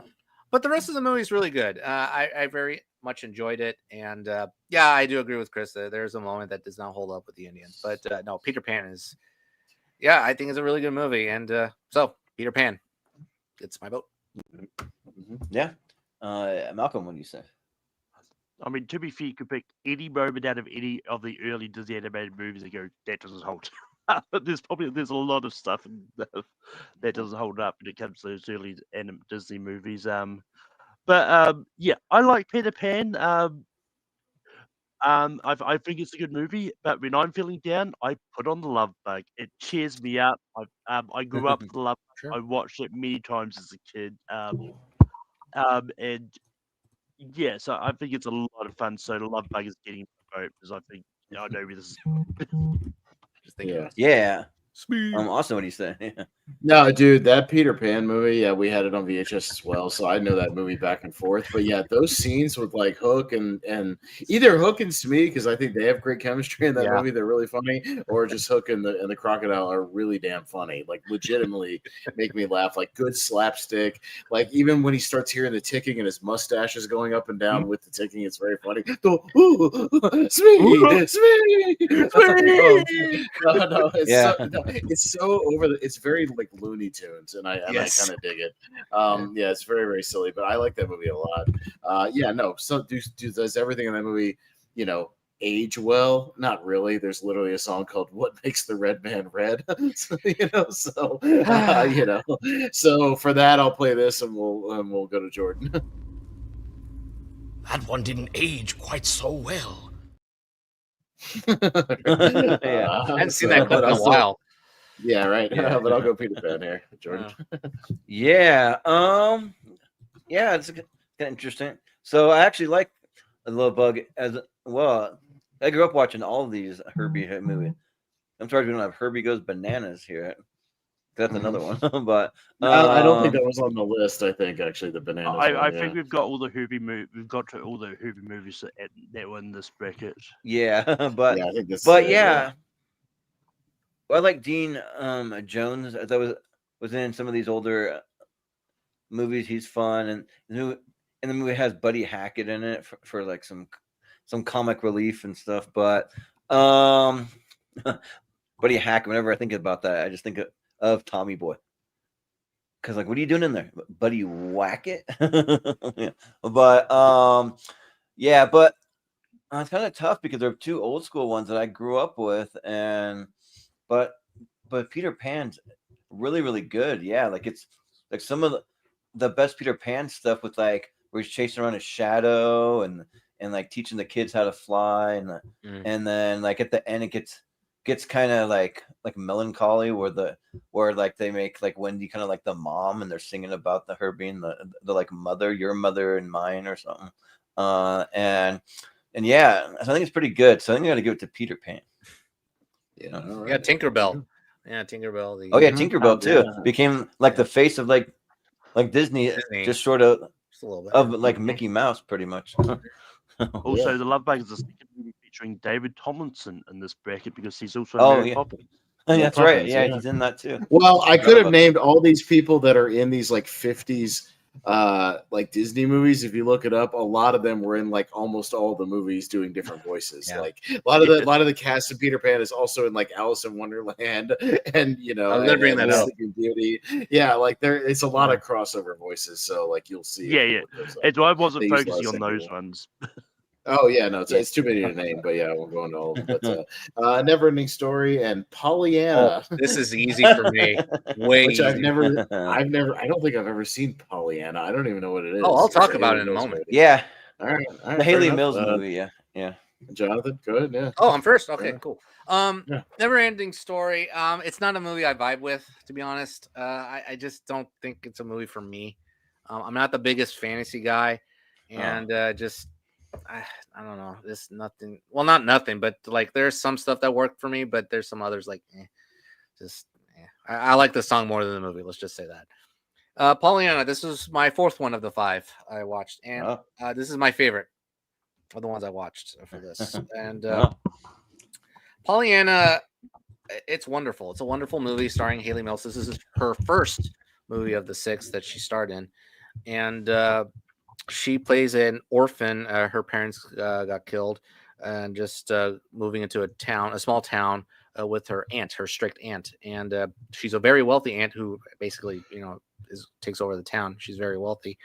And the message behind this movie is positive thinking, because there are some curmudgeons in that town that are not in great spirits, and she tries to cheer them up and also spread some common sense onto the townspeople and onto a few others. And also, but in the end, all she wanted was love from most everybody, but also her aunt in particular, because basically she's the only one left in her bloodline. So yeah, I think it's wonderful. If you almost get me teary-eyed in the end, you basically earned a high recommendation from me, really high merits for me. So Yeah. Pollyanna definitely gets my vote. I really like this movie. Mm-hmm. Yeah. Sounds good. Malcolm, what do you say? Yeah, I haven't seen Pollyanna. I was going to watch it for this because it is on Disney Plus. But I just didn't. I only had time to watch one movie before this. Yeah, I'm not that tired of the Never-Ending Story. But just because I've seen it, I'm going to vote for it. Yeah. Austin. Kind of crazy that I could watch Dumbo twice in the runtime of Pollyanna. It is one of the longer ones. Yeah, I know. Yeah, 2 hours and 15 minutes. But yeah, I don't know if I've ever seen Pollyanna. Maybe in passing it somewhere. I vaguely heard of it, but yeah, I haven't seen it. I haven't seen the Never-Ending Story either in a long time. It's not one of the ones I grew up with, like that I connected to as a kid. So I don't know if it holds up or if it's any good. I really don't. I think they showed it in the theater a while back. I tried to go watch it, it just didn't work out. For you, Jonathan, I'll go Pollyanna. Why not? Because I don't remember if Never was any good. Close. And I think the one I've actually seen the most is the third one with Jack Black. That's really bad. Me too, actually. That's funny. I think I've seen that twice. Because that one came on cable way more Yeah. than the other one. So like I saw that, like I would see bits and pieces of that on cable a lot with Jack Black. It was on the Wonderful World of Disney from my end. Yeah. That's where I saw it, and I was like, oh, this is not very good. Yeah, it's not good. I'm surprised cable didn't put them all 3 on one after the others. Yeah. It's never ending. They should have a channel just called the Never Ending Story. Yeah, just right. play all through them back to back. Yeah, right. Yeah. But it should be a Pluto channel on Pluto TV. Right. Yeah, right. Or one of those weird like Samsung channels that just plays the same thing over and over or something. Yeah. Mm-hmm. But so Pollyanna, I did kind of grow up with it, but I really haven't watched it since I was a kid though. So but I know that the Pollyanna had one of kind of like the Disney live action Golden boy, the Kevin Corcoran, which this isn't the only Kevin Corcoran we're gonna see here. He's in Swiss Family Robinson. He's in like Old Yeller. He's in like the Shaggy Dog. He's in like a bunch of those like old time Disney movies. And I remember that like liking Pollyanna. For some reason, the scene that like sticks out to me is at the beginning. Where like Kevin Corcoran's rolling the big like hula hoop thing, like just like through town or whatever. So I was like, I want to go like see if I can do that when I was a kid. But I'd probably give it to the Neverending Story because fun fact that Neverending Story was the very first movie that I ever saw in theaters, but I must have saw it on like a re-showing of it because as the movie came out before I was born, but I did still see it in the theater. So and I remember it being pretty kind of frightening. Like there's some dark stuff in there, especially when the horse gets like taken away by like some kind of bog and like sinks into there, and it's like oh, but it's fun and I am a fantasy guy, so the movie's fun. I mean, the horse thing, yeah. But, yeah, right. But yeah. So I'll vote for I laughed my ass off. Yeah, right. Look at the horse going into the bog. I laughed my ass off when his ass went into a bog. Oh wait, no, it was a horse, not a donkey. Yeah. But Chris. Yeah, never seen Pollyanna. Sadly, I only know of it because of the tournament thing we do with Gina Hurd because one of the mini clip I got on. Oh yeah, there's a clip that we played once from it. Yeah. But sorry, Jonathan, I actually do like the Neverending Story. Without it, we won't have that classic music. Like it's linked to one of the more funniest jokes in Stranger Things in season 3. Yeah, that's true. It's a classic movie going up. The horse scene is sad. It traumatized me as a kid. It's better than Turn 3. You had to give me that because Turn 3 sucked. And it actually decent animated TV show, but Neverending Story get my vote. But also, I'm a fan of Newfound Glory, and they do like a take on the theme too, which is kind of cool. Sorry, Jonathan. One random tangential thing I found out about Pollyanna is Nancy Olsen, who was Nancy in the movie, was in the original The Absent-Minded Professor, which Flubber is based on. Okay. Yeah. Got Bushwhacked with Daniel Stern and the Aristocats, which is funny. Oh, wow. When Jordan sent me the list, I think it autocorrected. He put the Aristocrats, and I'm like, not the documentary about the joke. That's a whole different movie. That one's not fun for the whole family. But I know he meant the Aristocats. But Malcolm, I never noticed that. I like the Aristocats. I do think it's decent. But I watched Bushwhack for the first time this year. I think it was it 95 later series I was in? 95, yeah. You think so, yeah. Yeah. And I enjoyed Bushwhack more than I probably should have. And I had a lot of fun for it, so I'm gonna go Bushwhack here. Yeah. Austin. Yeah, no, you know, it's funny. I just showed my girl Bushwhacked on DVD right before we went live here tonight. So because we were in the mood for something silly after watching Weapons, which like damn near traumatized us. So we needed something silly to kind of unwind. Kind of silly. So I said, oh, it's very it gets a little silly at the end, but no, Bushwhacked I saw on cable a lot. I saw it in theaters when it came out. I have a soft spot for it. It's definitely like a guilty pleasure. I think it's fun. It's not as bad as kind of the critics make it out to be. I think that Daniel Stern's having fun with it. And actually, when I was watching it this time, a lot of crazy like practical stunt work in this. There are people floating down these crazy rivers and climbing mountains. Like it's kind of crazy, like some of the stuff they do in it. So look, I like Bushwhacked. I don't think it'll make it very far here, even if it goes through, but I'll still vote for it. So we'll go Bushwhacked. I like it. Yeah, I mean, Bushwhacked was fun. I mean, I grew up as a Boy Scout, and so like I did all that camping stuff, and like went on crazy hikes. Went on a 50-mile hike once where we like camped the whole way. We hiked around a massive lake. I think the biggest one in Idaho. But and yeah, the movie's fun. I mean, there was the cats, and the only memorable thing to me is just the music. Like everybody wants to be a cat. Like so, there's that stuff, but I don't really go back to it that much, but yeah, Bushwhack, I don't go back to that much either, I guess. But I mean, it is fun. Like if I had to watch one right now, it would be Bushwhack. So I will go with that. Bushwhack not streaming I- anywhere. You can find it on DVD. Oh, yeah, there you go. Nice. That was going to be my logic, actually, but okay. Well, Yeah. funny enough, Dude. Bushwhack is on Disney Plus for me. For you, Oh, it's wow. not streaming anywhere in America, Weird. like at all. You Yeah. can't even buy it. It's weird. Like, it's just weird. Nothing else it's says, not around. Jordan, I'm Yeah. glad there's a song you sang and not the other song, which is probably wouldn't be a good one to sing on stream. Oh yeah, yeah. Why not? Yeah. Chris, What song you Of thinking? course. I Oh, have so not been Howell? Bushwhack. Howell? But do I really want to vote for the Aristocats? No. The music is good, and Thomas O'Malley the best character, but I don't like the Aristocrat at all. Yeah, it's not a good Disney movie.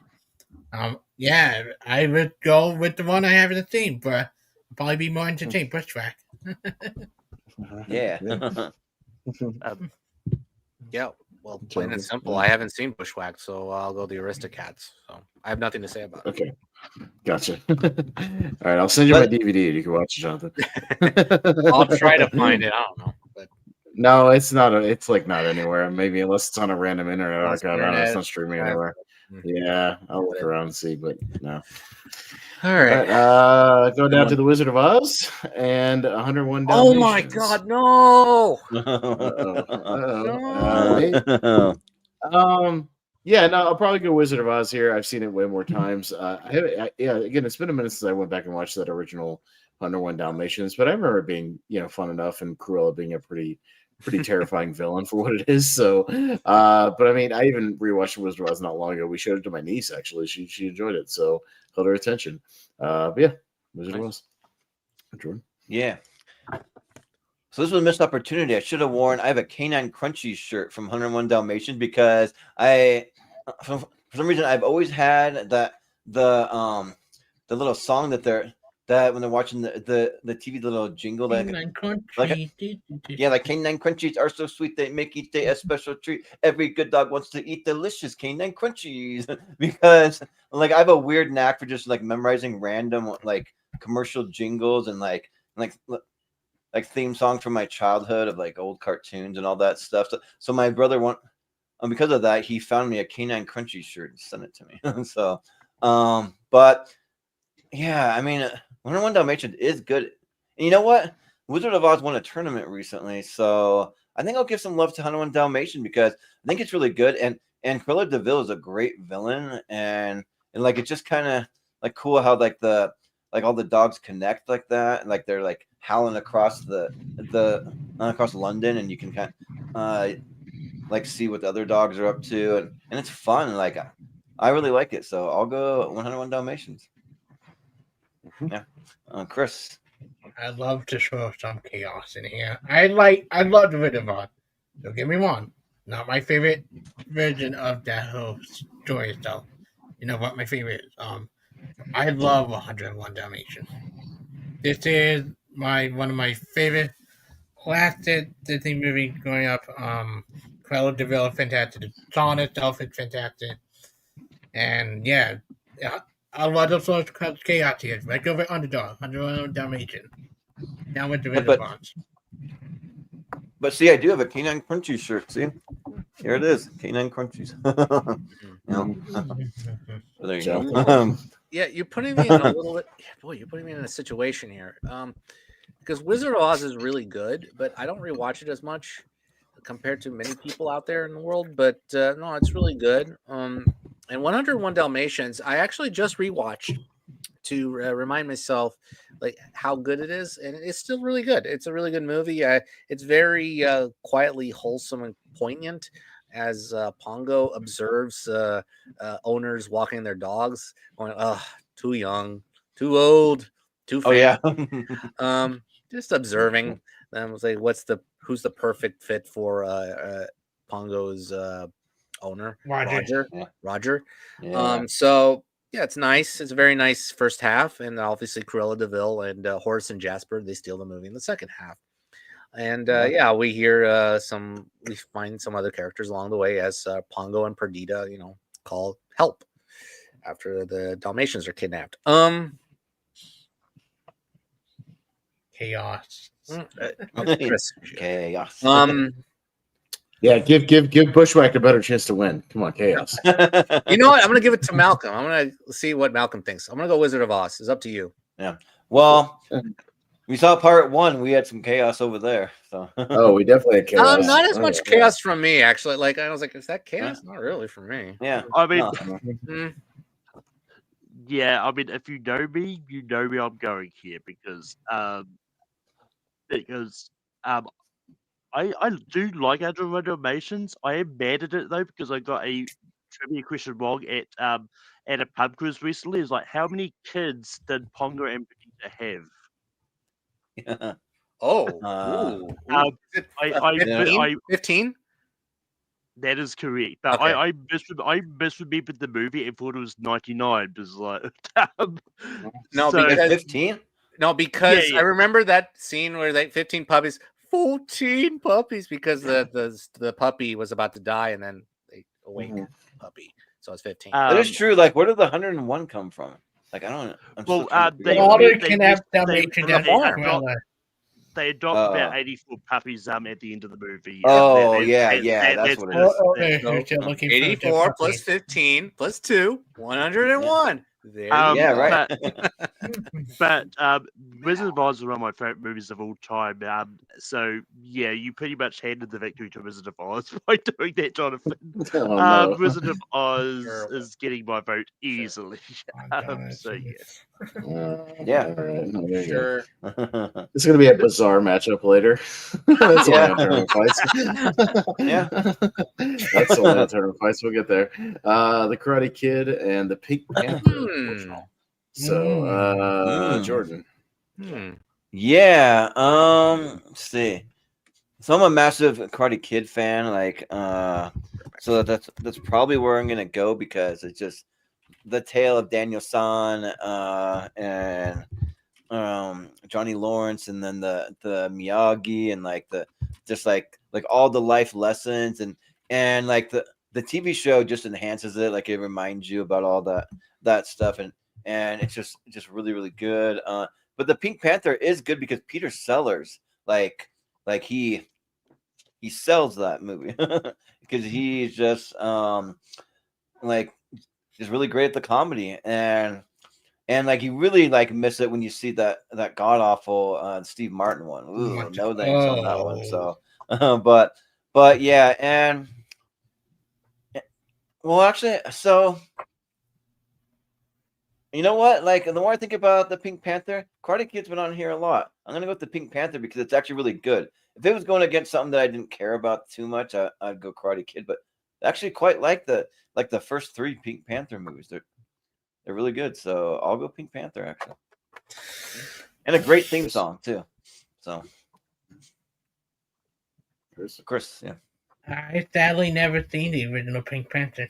I only seen the god awful remake, and it's god awful sequel remake. I love the Karate Kid a lot. Did it get damaged a little bit by a certain recent one? Maybe. I had to go. It's different whenever Bush rap, but I had to go with the one I love. I love the original Karate Kid. It still hold up well, and it's one of the best karate movie ever made. Karate Kid. Yeah. Yeah, Jonathan. Okay, yeah, no, this is a tough matchup for me. This is the only original Pink Panther movie I've seen. This one is really good. Peter Sellers, David Niven, Robert Wagner. It's really good. It's been a while since I've seen it. I probably need to see that, and also the sequels themselves. That one and the Steve Martin one, unfortunately, I've seen. So yeah, Pink Panther is really good. But the Karate Kid I've seen more times. And I think it's a really good inspirational karate film. And Pat Morita and Ralph Macchio and Elizabeth Shue. They're great. So I'll go the Karate Kid. But yeah, the Pink Panther and then the Return of the Pink Panther is really good. That's like the 4th one or something like that. But they're both really good, yeah. But Malcolm, what do you say? Yeah, when the Pink Panther showed up on the list, like I had to think it's another one of those movies where I never thought of as a family movie per se. But I mean, it's a good movie. I'm not saying it's that bad. It's one of those ones that is one of those ones that's more friendly for the family to watch. But Yeah. yeah, I do like the Karate Kid, but I'm gonna go Pink Panther here. I have a lot of more fun with it. So. Yeah, and Austin, what do you say? It's not terribly hard for me. I have the Pink Panther bundle sitting on my Voodoo, waiting to be watched. I haven't watched them yet. I'll get around to watching a good chunk of them later at some point. But yeah, even then, it probably still wasn't going to be the Karate Kid. I think the original Karate Kid's freaking awesome. It's great. So, even Karate Kid. Right. Well, if you like the Three Stooges and like Abbott and Costello, you'll probably like the Pink Panther. It's got that kind of yeah. I got there was like the bundle of like 5 of them for like $10 one time on Voodoo, so I just couldn't pass it up. I was like, I'll watch them. Oh yeah, yeah, It's really good. Really good deal. Yeah. Princess Bride and the original Snow White. Oh shit! The better Snow White. Yeah. The much better Snow White. Yes, Chris. Oh man. Listen, Snow White is a classic for a reason. It's good. It's really good animated movie with classic character, unlike the god-awful remake that should never be mentioned ever again. Yep. Despite Rachel Zegler, and but the only good thing about it's Princess Bride.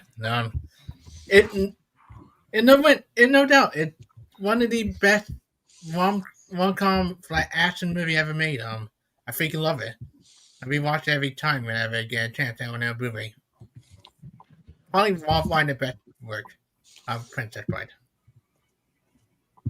Yeah, sounds good. Jonathan. Oh boy. These two are two of the best of the fantasy genre.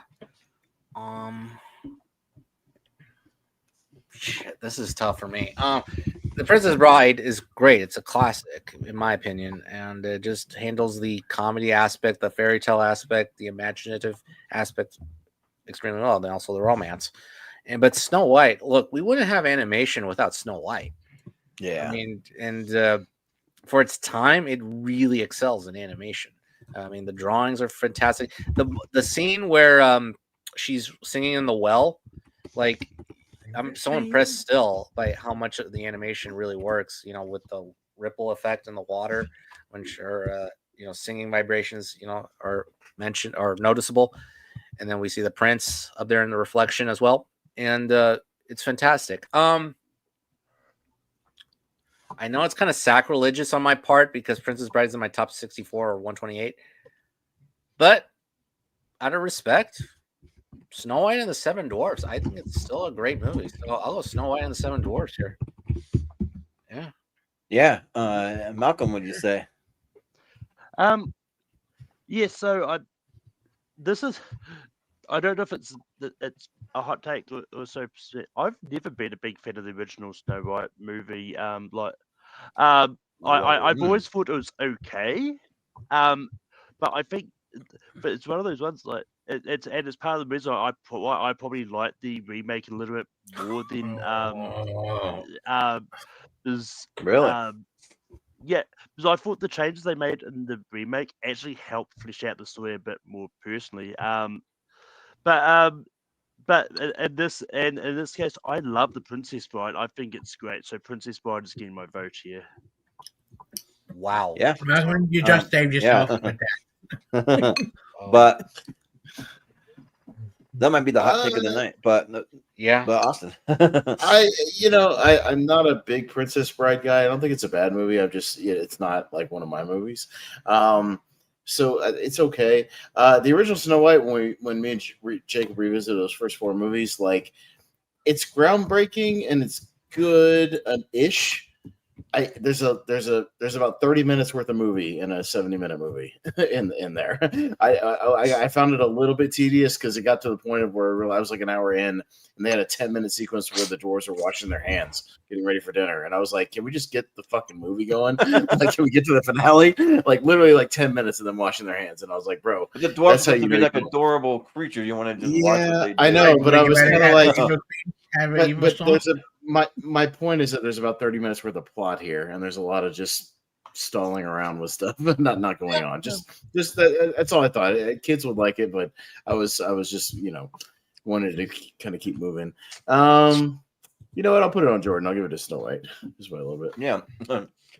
Yeah, this one's tough because I'm looking up. So at a convention, I met this guy, but I don't think that he worked on Snow White, because that would have been way back in the 30s. But there's this guy named Floyd Norman, and he's responsible for a lot of the animation in Sleeping Beauty and the Jungle Book. He came up with a lot of the gags for like the snake and like the vultures in the Jungle Book, and like he worked on a lot of different Disney shorts and stuff like that. But and even some like Pixar stuff. He went on to do like Monsters Inc. and Toy Story 1 and 2, and oh yeah, it says he worked on Mulan too, and Hunchback of Notre Dame. Wow, he did a lot. But Floyd Norman is his name. But Snow White, yeah, like Snow White's just so influential. Like, it's groundbreaking, like what it did for animation, the first full-length animated feature. And the things about it that are great. There may be times where it's a little slow, but same with a lot of Disney movies. I mean, there's a lot that are just kind of slow, and that the Seven Dwarfs Minecart ride at Disney World is really fun. It's like one of the better rides there, and there's so many great songs too. Like I mean, Whistle While You Work, Hi Ho, Someday My Prince Will Come. I mean, there's some good stuff, and yeah, we kind of see Princess Bride a lot. I'm gonna vote for Snow White. Oh, okay. An upset. All right, there you go. All right. If you want to hear more about my thoughts, I did actually. This is one of the few movies I actually have written a full review for on Letterboxd. So. Okay, yeah. I got The Little Mermaid and the original Swiss Family Robinson. I think this is kind of lopsided, but I know Jordan really likes Swiss Family though. Swiss Family Robinson, yes, I freaking love that movie. Sure. But we can do it quickly, Jonathan. Yeah, I've read the book, but I haven't seen Swiss Family Robinson. I need to get to it. You know what? Based on the list, like, I need to get to some of the older ones, the older live action ones, and this is definitely one of them that is on my watch list. But Little Mermaid, while it is the start of the Disney Renaissance, is not my favorite. But Ursula is a great villain, so she is very, very good at this. And oh god, what's the actress's name? Ariel. Oh, Jodie Benson. Benson. She just is maybe me here. As voicing Ariel. So, Little Mermaid will get my vote. Yeah. Malcolm, what do you say? Yeah. I also, when it comes to live action Disney movies, there's a lot I haven't seen. Swiss Family Robinson is one that I haven't seen. Oh man, you guys are killing me. Swiss Family Robinson rules. Like, it's really good.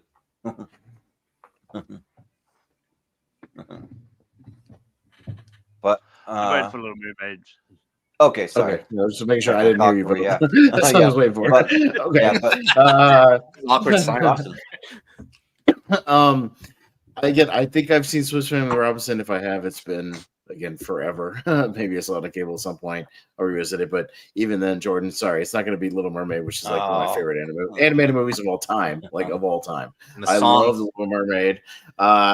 Even when we did the watch along over on Ryan Permis's channel, I spent a good chunk of it explaining scene by scene why this one works and the remake doesn't, specifically scene by scene, and explaining in detail. And I met 3 of the cast members of this one. I love this movie to pieces, man. It's one of my, and I think I'm pretty sure it's the first movie I ever saw in the theater at 3 years old. So it means a lot to me. So yeah, a little more. Yeah.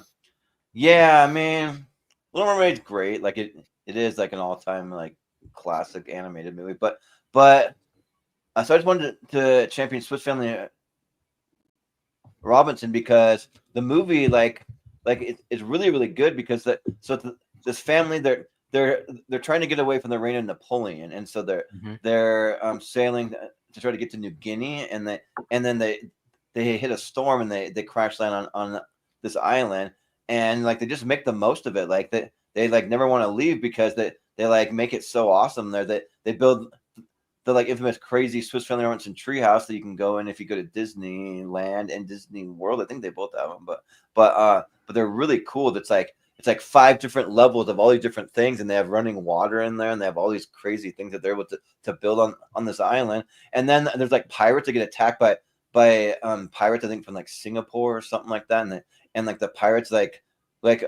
they're pretty menacing, but they're also kind of funny too, because they're doing some stuff they don't understand what the grenades are, and they're throwing them in weird places and blowing random stuff up. And they find like some cool like oasis things, like a waterfall that they can jump off of, and they make this cool rope swing, and they're flying into the water. And then they even do like animal races. They find like some like zebras and like a rhinoceros and an ostrich, and they're like racing around and stuff. And so it's pretty fun. Like it's one that I go back to it quite a bit. I would highly recommend it. So if you haven't seen it, so I'll vote for it. But even though it won't go through, but I'll show it some love. Mm-hmm. Yeah, Chris? but Chris, I haven't seen Family Robinsons. What a movie! well, right. That's all right, because for some reason I thought more people would have seen it because they have an attraction at Disney. So I'm like, it must be one of the ones most people have seen, but I guess not. Yeah.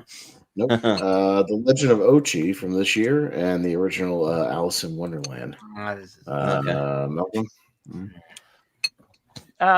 Yeah, I haven't got around to Legend of Ochi yet. I don't really know what it's about either. So I'm going to go Alice in Wonderland. Yeah, that's fair. Austin, what do you say? Yeah, no, I think The Legend of Ochi was like one of the Regal mystery movies. I just didn't go that night. It just didn't sound like my kind of movie. So I haven't seen it yet. And yeah, I'll vote for the original Alice. It's been a minute since I watched it, but I do know the lady who voices Alice is the same as Wendy and Peter Pan, and the guy who voices the White Rabbit is the same as Smee and Peter Pan. So a lot of crossover. Nice. Yeah, no, I think it's the rabbit guy. Like, gonna be late, stuff like that. Yeah. I think it's him. Yeah, you're right. Yeah, I think it's him. That's But yeah, Yeah. I'll vote Alice. Yeah. Yeah. I also haven't seen The Legend of Ochi yet, but I know Wolfman is really high on it. He said it's really good, but Alice in Wonderland, yeah, it's a lot of fun. Like, and it's very trippy too. It's like one I feel like you want to take a tab of acid and watch it or something because it's just like all the colors and all the craziness in it, and you get like the Cheshire Cat kind of like reappearing, and like the Cheshire Cat's kind of has been like come into pop culture. A lot of people get like tattoos of it, and they really like that character. Yeah. And then you have like the Queen of Hearts, like off with her head, and like, yeah. And then you got Tweedledee and Tweedledum. You got the like big giant caterpillar that's like smoking like a long cigarette thing or whatever.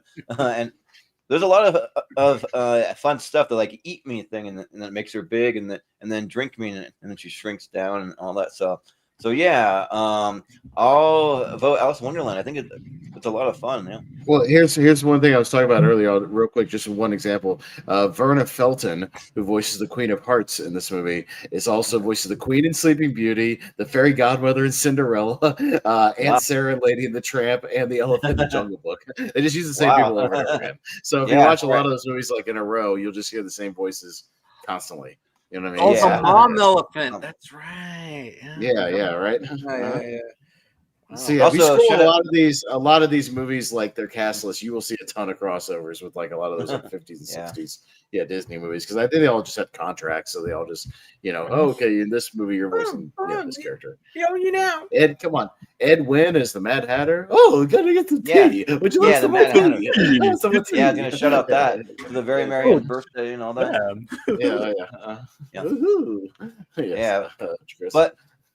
But for some reason, I always think of that show. Once Upon a Time, they do an Alice in Wonderland thing, and Sebastian Stan is actually the Mad Hatter, and it's kind of cool. No, Dad, and the regular Once Upon a Time, they went off with something else. Yeah, that one. Yeah. Yeah. I haven't seen Legend of Ochi. Wanted the movie from early this year. I just never got around to seeing. Did it go to mystery screening? I know somebody here didn't really like it that much. But I actually like Alice in Wonderland a lot. It might go to Alice in Wonderland, not the crappy Tim Burton one, but I do like the TV movie one. But yeah, it's good. It's entertaining. It's trippy. It's insane. The wallet and the carpenter are probably my favorite sequence in the movie. Like that whole story. Like how talk twisted it was back then. Yeah, Alice in Wonderland. Sorry, Will and Defoe. Yeah. Jonathan. Oh, jam! Thank you very much. What's the jam and the clock? Oh, would you like some jam on the crumpet? Oh, yeah, for the jam. Oh, mustard! Yeah. Mustard! Don't let's be silly. Anyway, I love Edwin so much. Yeah. Edwin's great. Yeah. Mhm. Yeah, we talked about him actually. Yeah. Well, the movie Mary Poppins. Yeah, He's in Mary Poppins. Yeah, he's. Oh, yeah, that's party. Yeah. Yeah. Obviously, I'm voting for Alice in Wonderland. I think it's a really good movie. It holds up very well. But Legend of Ochi, I saw today. Yeah, I wasn't vibing with it. I'm sorry to Dan and to Wolf. I wasn't vibing with it. I would describe it as a beautiful looking, for sure, but an emotionless A24 version of ET. Yeah, that's how I Okay. Yeah, basically, it's basically a kid finding an alien, and the mission in the story is to get this alien. So, but yeah, I wasn't vibing with it. Ochi it's a mixed bag for me. So Alice in Wonderland gets my vote. All right, please. Yeah. Well, they have a decent little TV one too that has Tina Majorino from Napoleon Dynamite playing Alice. Yeah, that's the It's one kinda I was fun. mentioning. Yeah. So yeah. The Witches from '87, I believe. Oh, And the '70s, Charlotte's Web. We got a book matchup, I think. Yeah, book matchup. So it's on me. Yeah, it's been a minute since I saw The Witches. Again, I think I've seen it once or twice here and there.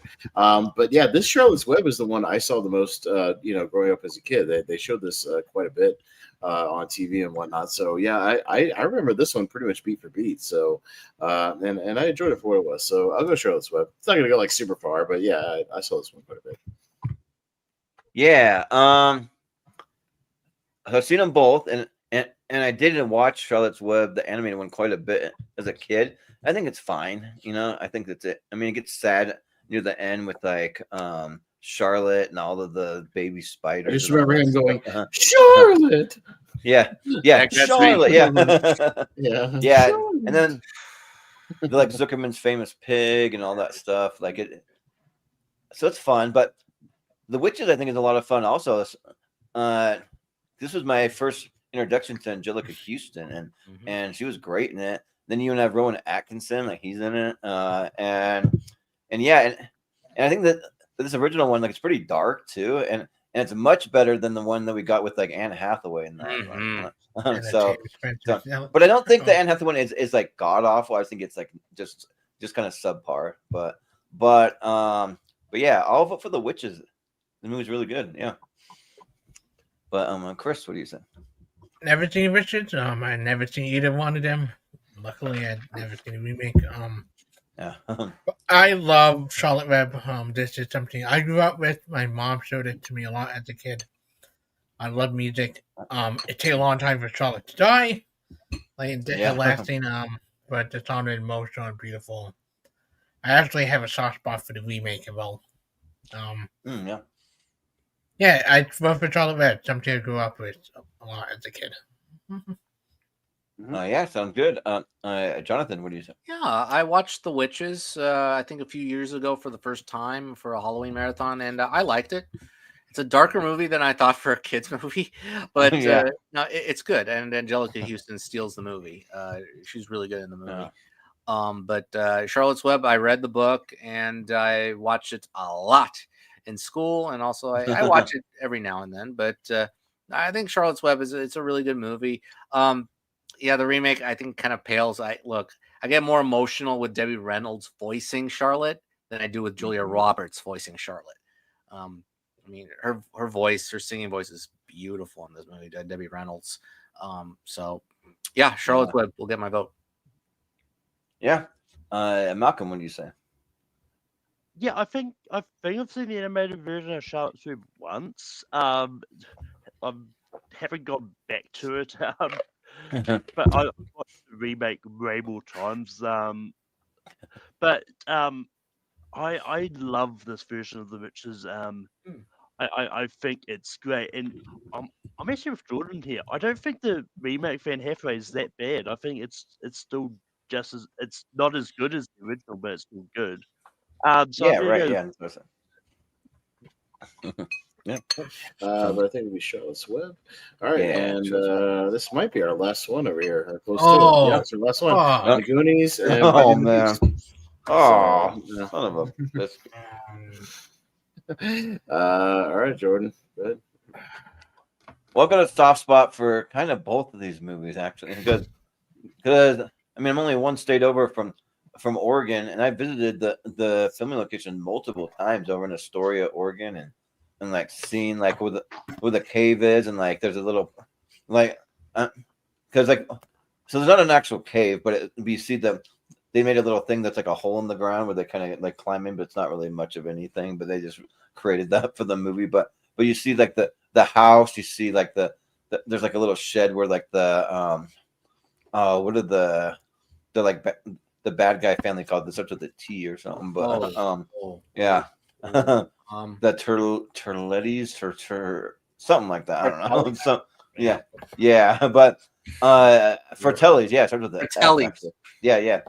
Yeah, but yeah, so. And it's really good. Like we've got a lot of great actors from this too. Josh Brolin and like Martha Plimpton and Sean Astin and Corey Feldman. So yeah, the movie's really good, but it had a great score also. But so I wouldn't mind it if they do a sequel because like especially Corey Feldman has like been the one going around saying like it's definitely happened, like we're definitely doing it. I'm like I don't know if you're definitely doing that. No, like because you've been saying that for like 10 years, but Beauty and the Beast too. It's like really good. Like it might be I don't know. Like for me, it's between Beauty and the Beast and the Lion King for the best Renaissance movies for me personally. But and my sister always gets compared to Belle. She kind of looks like her, but. You know what? Just because I might have a feeling where it's gonna go, I'm gonna go Goonies here. So, Chris, what do you say? Earlier, when I said I hate this lineup, for another one, this is the line I hate the most. I freaking love both of these movies. Yeah, They're both classic in so many ways. Without Beauty and the Beast, we would have had a lot of Disney we know today. Like that's saying something. This was their first Best Picture nomination. Like, that very rare for Disney to get to that. The Goonies fantastic well. But I had to go with my heart to the animated movie that I watched a lot as a kid. And I love it. It's Beauty and the Beast. but I've always wondered because Beauty and the Beast was a movie that kind of made the Oscar Academy want to have a Best Animated Feature category. But why don't we have any other like genre categories? We only get animated and Best Picture. Because they all just suck at the because it's too many. It's too many. Yeah. It's too many awards. Yeah. Way too many. Yeah, but it's trying to get rid of it's kinda song interesting. the category in Oscars. Yeah, but Jonathan, what do you say? No, it would not be as special anymore. So, Yeah. no, this is a really good matchup. The Goonies is really good. I really enjoyed it. I came to this one late, but I like what I saw, and it's been a while. It's due for a rewatch, but no, I really like it. I like the song at the end credits. Yeah, it's good. I like it. But Beauty and the Beast, it's one of the best animated movies of all time. It's going to be tough to beat. Even in the first round for sure. But because everything is timeless, everything's excellent from the animation to the songs. So yeah, Beauty and the Beast gets my vote. Yeah. But the other child actor forgot to shout out was Ki Hui Kwan too. Yeah, Ki Hui. Him out of it too. Mm-hmm. So yeah. So, but Malcolm, what do you say? Yeah, I came to the Goonies really late. I saw it for the first time a few years ago. I think it's fine. Like I'm not as high on it as other people are. There's a good chance it's probably going to come up on Sunday when we talk about Josh Brolin movies. But yeah, Beauty and the Beast is great. So Beauty and the Beast gets my vote. Yeah, sounds good. Austin, what do you say? No, mine's pretty easily Beauty and the Beast here. I think Goonies is fine. You know, it's fun enough while you're watching it, but not. I didn't really grow up with it, so I don't have that nostalgia for it. But yeah, Beauty and the Beast I've loved ever since I was a kid, and yeah, it's my favorite of the Renaissance movies. So yeah, I think it's great. So Beauty and the Beast. Yeah. All right, And the Beast. there we go. All right. Well, let's hit the speed round, and yeah, we're doing good. And yeah, let's speed it up. Yeah. We'll see what moves on to the championship and what wins tonight. So let's rock it. All right. Now, is there anyone out there who wants to go fast? Anybody? I want to go fast. Hey, get him a suit. Hurry up, make it snappy. Let's go. Hustle up, hustle up. All right, let's go fast. It's a great family movie about the Bobbies, right? That's About right. the Bobby Hey, family. hey, you know, they got some nice family dinner scenes in there. You know, so Yeah, they're right. all nice and polite to each other. All right, so Yeah. the winners of these matchups, right here, will go to the Sweet 16, which means they will move on to the final bracket that we will have in a couple weeks. So I got to jot those down as we go along. But yeah, we'll start with Robin Hood and Huck Finn. Chris. Robin Hood, Little John walking in the forest. Robin Hood. Yep. Jonathan. Mommy. Yeah. Peter Ustinov as Prince John. Robin Hood. Yeah. Yep. Yeah. Malcolm. Oodalali Robin Hood. Yep. Yeah, I'll go Robin Hood. Jordan. Yeah. You gotta do the little like Whistle? song that he whistles, but yeah, but just real quick, I know it's a speed round, but since I wasn't here for this one, we showed the animated Robin Hood movie to some of my nieces and nephews this summer at my family's cabin, and they were like enthralled by it. They were totally hooked on it. They loved it. So yeah, so I'm gonna go with Robin Hood. Mm-hmm. Lady and the Tramp and My Neighbor Totoro. Jonathan. Totoro. Totoro. Malcolm. Yeah. My neighbor Totoro. I'll also go Totoro. Yeah, I'll also go Totoro. All right. And Chris. I go with the black plushie ever, Totoro. Yeah. The Studio Ghibli mascot, that Totoro, basically. Yes. Yeah, right. All right. Yeah. Pee-wee's Big Adventure and the Muppet movie. Malcolm. The Muppet movie. I'll go Pee-wee. Jordan. Yeah, rest in peace to Paul Rubens. I only saw that documentary about 3 or 4 weeks ago, so I'll go with Pee-wee. Chris. Someday we find it, the Rainbow Connection, Muppet. All right, Jonathan. Yep. Oh, it's not that difficult. The Muppet movie. Muppet movie. Okay, fair enough. Yeah. All right, we'll get that one down. The Muppet movie. All right. Movie. Okay. All right, and next we have Treasure Island and Miracle on 34th Street. So pretty classic matchup here, 47 versus 50. I believe. I'll go Miracle on 34th Street. Jordan? Yeah, I think I've only seen Treasure Island once, so I'm due for a rewatch. But I'll go Miracle on 34th Street. All right, Chris. Miracle on 34th Street. There is a Santa Claus. Yep, and he's real. Yeah. Mm-hmm. Yeah, I believe in Santa Claus. Thanks to this movie, Yeah. Miracle on 34th Street. Yeah. Yeah, Malcolm. Miracle on 34th Street. All right, we'll clean sweep that one. All right. The mystery of Natalie Wood. Like what happened to her? Nobody knows. John Secret of Nim. Yeah. Escape the Witch Mountain and the Secret of Nim. Yes, everybody going Secret of Nim. Almost none of us could even remember. None of us could even remember Witch Mountain. We were like, really? Maybe? I haven't seen it.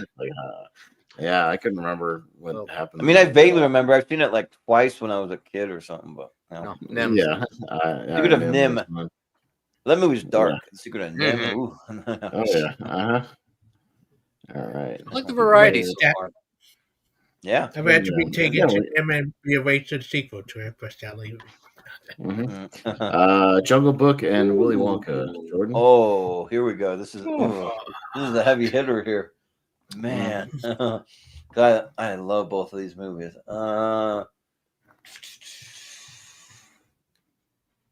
I'm probably gotta go Willy Wonka. Okay. Chris? Remember what happened to the man who had everything? He lived happily ever after. Willy Wonka. Yep. Jonathan? Yeah, I like Willy Wonka more. Willy Wonka. Yep. Malcolm? Willy Wonka. And I'll clean sweep it. So, all right. Yep. All right. Busy lifting drinks. Huh? Exploding candy. Yeah, because I want to try a fizzy lifting drink, but that'd be cool if they were real. You know, as I say, guys, candy is dandy, but liquor is quicker. All right. Yeah. The Great Mouse Detective and Aladdin. Chris? Might make it Agent Aladdin. Not a Great Mouse Detective. Yeah. Jonathan? Aladdin. Malcolm? Or, Aladdin. yeah, Malcolm. All right. Yeah, I'll go Aladdin. Jordan? Yeah. I'll show some love to the Great Mouse Detective because I think it's great. Yeah. Great. You see what I did there? Yeah. Dark Crystal and Freaky Friday. Jonathan? You know what? I'll keep the poetry alive. Freaky Friday. Freaky Friday. Yeah, Malcolm? I'm not that high on Dark Crystal, Freaky Friday. I'm also not that high on Dark Crystal. I appreciate the puppetry behind it, but it's not a movie that's ever really enthralled me. Like a Freaky Friday. Jordan? So I actually really like the Dark Crystal. My cousin tried to introduce us all to it, but at a family trip to our cabin, and I had already seen it, but nobody else had, and yeah, it's good. But I tried to watch the TV series, and it's fine, but the movie's better. Yeah. Chris. So what are you voting for? Because I didn't catch that at all. For the Dark Crystal. Okay, I'm just making sure. Because I just thought you were talking about Crystal because you didn't get a chance to talk about it earlier, and then you're just talking about that you're going to go, but I'll vote for Freaky Friday. I didn't hear. Oh, I didn't no. Yeah. All right. Chris. I hop into Jordan at the TV show better than the movie, but I am voting really? for Freaky Yeah. All right. Freaky Friday. All right. That's that side. We'll see what joins it in the championship, and then we'll just see what wins the bracket here. We got here's our John Candy matchup. We got Home Alone and the Rescuers Down Under. Malcolm. Home Alone. We don't see it that often. I'm gonna go Rescuers Down Under. Jordan? Yeah. Well, I already did the shopping. I got the eggs, milk, and fabric softener. I'll go Home Alone. Chris? Time for the underdog here. Rescue down to Home Alone 1 a lot.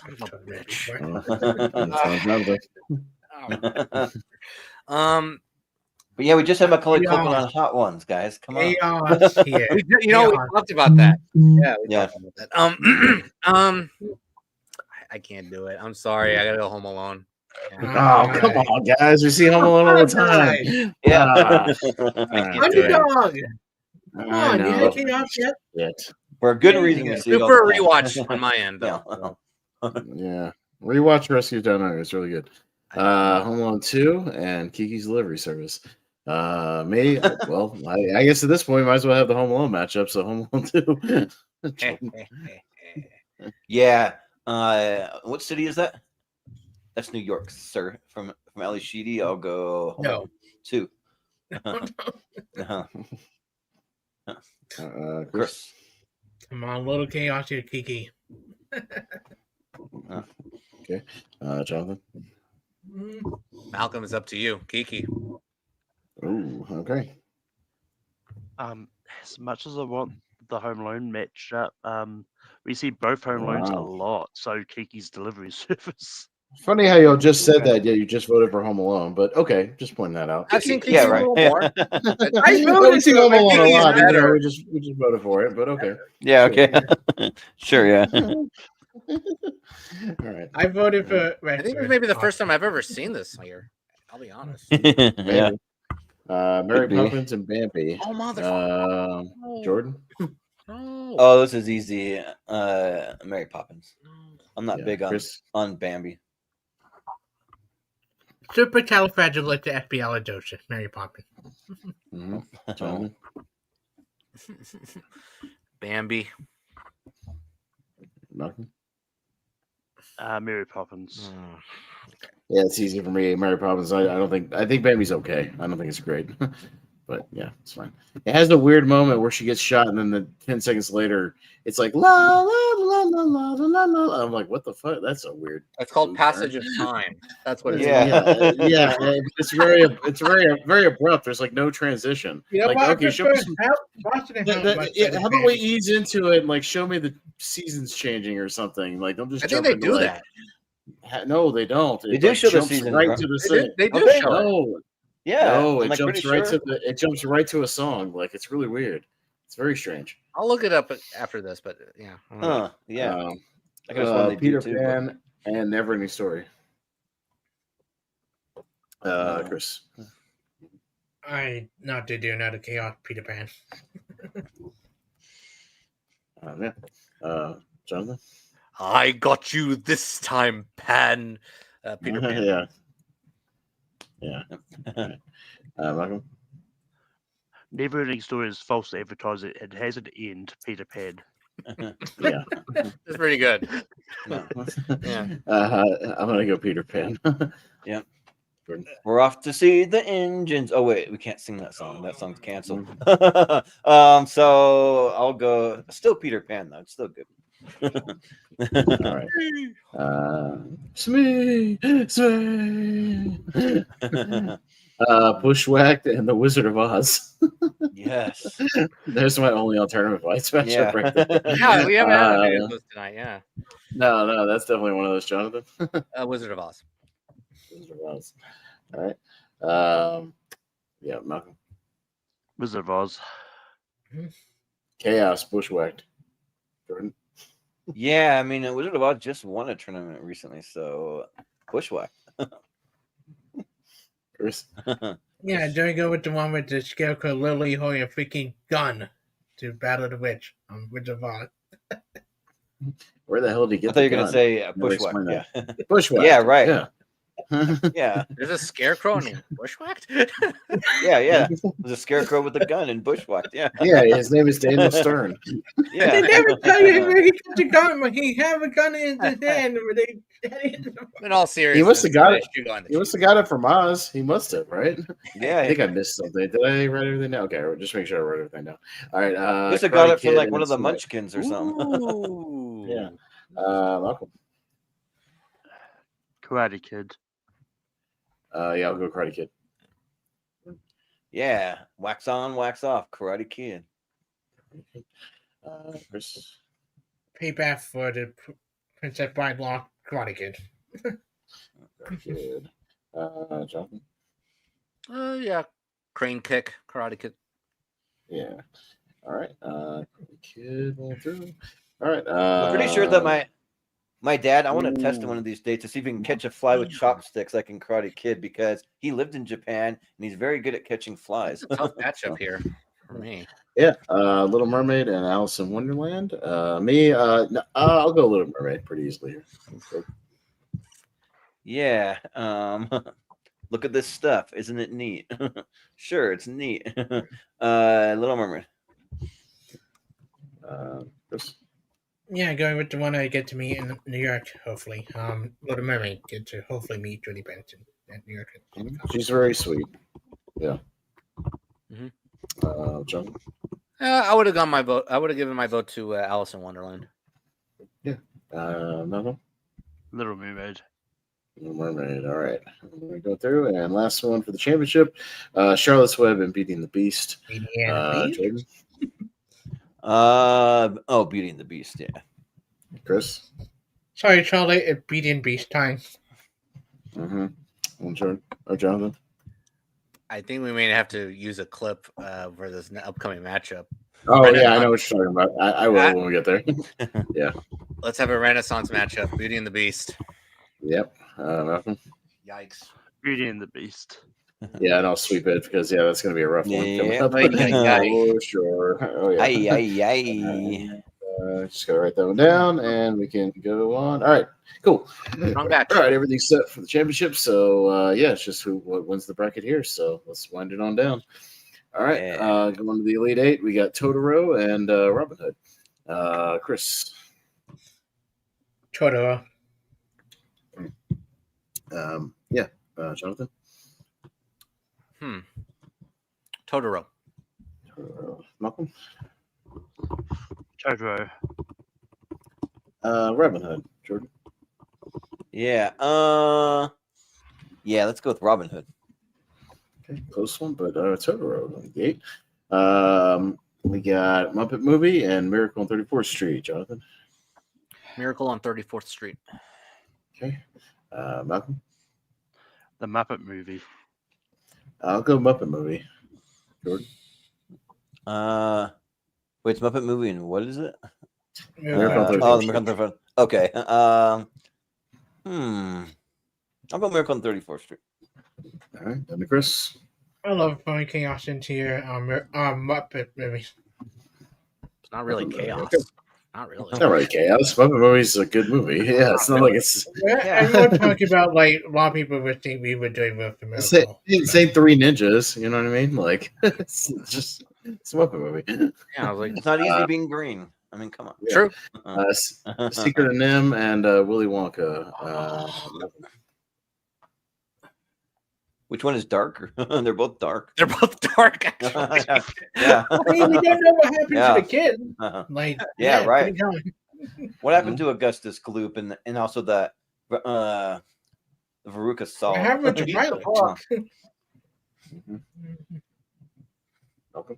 You need the whose lines are the millionaire music? Oh, some reason I didn't hear you say my name. I think I people was were gonna say, talking over me. do you need this or no? Okay. No. No.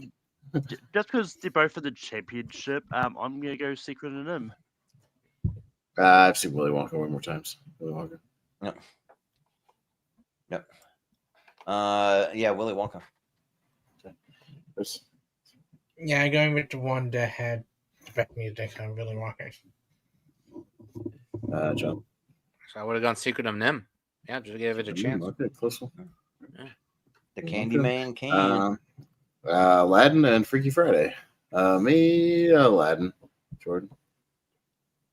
Yeah. But for the street rat, let's go Aladdin. Okay. Yeah, Chris. Yeah, we stand Freaky Friday to great unknown Aladdin. All right. Jonathan. It's time to say goodbye to Prince Abubu. Aladdin. Yeah. Malcolm. It's a booba, a babwa. Yeah. Aladdin rolling through. All right. Got our lead on that side. All right. We got Home Alone and Kiki's Delivery Service. Jordan. Home Alone. Oh yeah. Chris. Home Alone won a lot of tournament stuff. Tiki. I'm gonna say the same thing every time. Jonathan. Sure, I'll give it a chance. Kiki. Malcolm. Kiki. Rescuers Down Under. Hold Kiki. I mean, No. Kiki. Why not? Sure. I don't know. All right. Mary Poppins and Peter Pan. Chris. Let's go fly a freaking kite. Mary Poppins. Mary Poppins. Jonathan. I'll make it even. Peter Pan.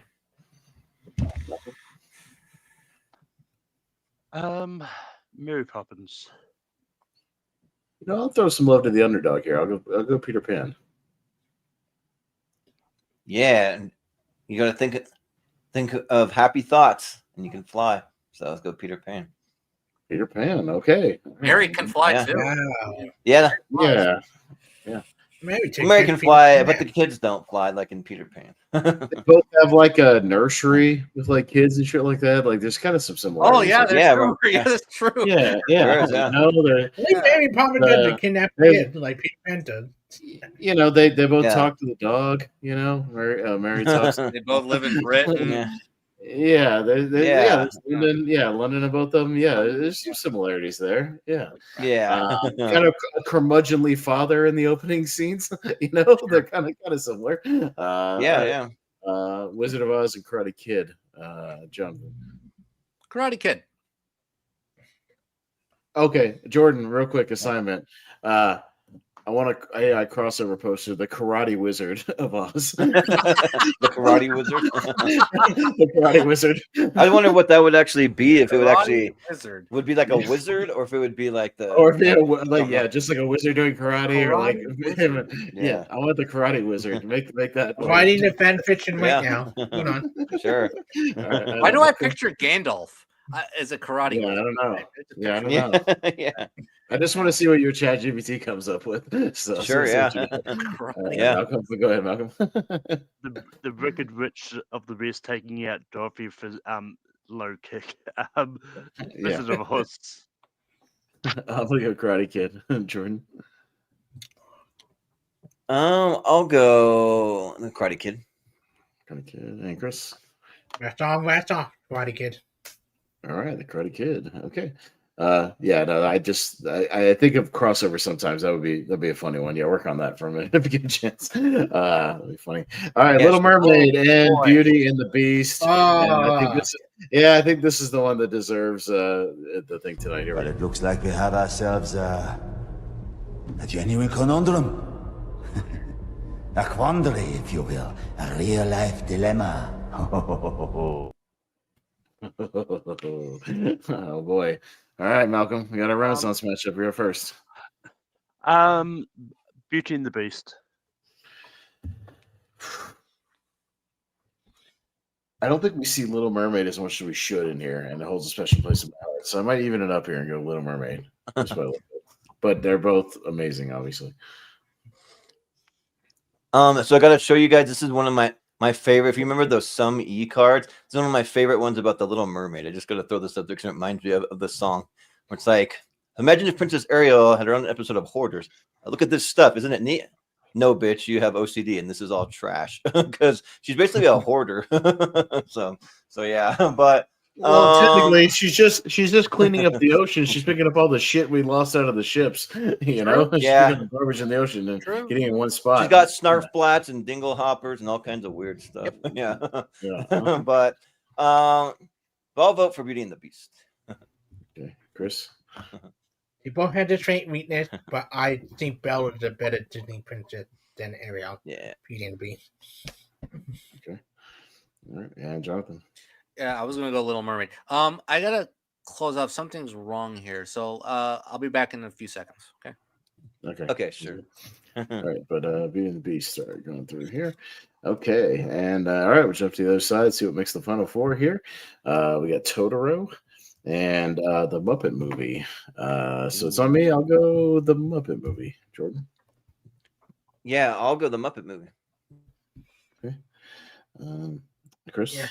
Actually, I yet to favorite Disney for floating down Muppet 3D on Muppet movie. Muppet movie. All right, Jonathan, you good? You back? Oh, is he He's frozen? Oh, I Yeah, got to take off. Hold on, Jonathan, if you're there, I got to take this one off and put the other one on. There you go. Oh, okay. There you go. I had two. Of you on the If someone screen. was wrong, I'm like, like, is he okay? No. Well, I saw his other one pop up. I had to pull off his other one. I gotta boot this other. Well, I don't know if I can boot the other one without booting you. It's weird. Like the other one, your other screen is still on my green room screen. I'll wait till after the show. So I'll boot Sure. anyways. My browser was not responding. Totoro. Totoro. And Malcolm. Muppet movie. Okay, Muppet movie going through. Okay. All right. And the Get final way four. into the All right. Willy Wonka and Aladdin. Oh, Yeah. Oof. Willy Wonka and Aladdin. Willy Wonka. Willy Wonka. Chris. Willy Wonka. Okay. Jonathan. Willy Wonka's won a tournament. Aladdin. And Malcolm. Aladdin. Yeah, and I'll go Aladdin for the same reason. I've seen Willy Wonka more. So I'll go Yeah, I'm Aladdin. not sure if It's still great. Aladdin's won a tournament. I don't think so. I don't know. Actually, I don't know about that one. Certainly not right. 1992 yet.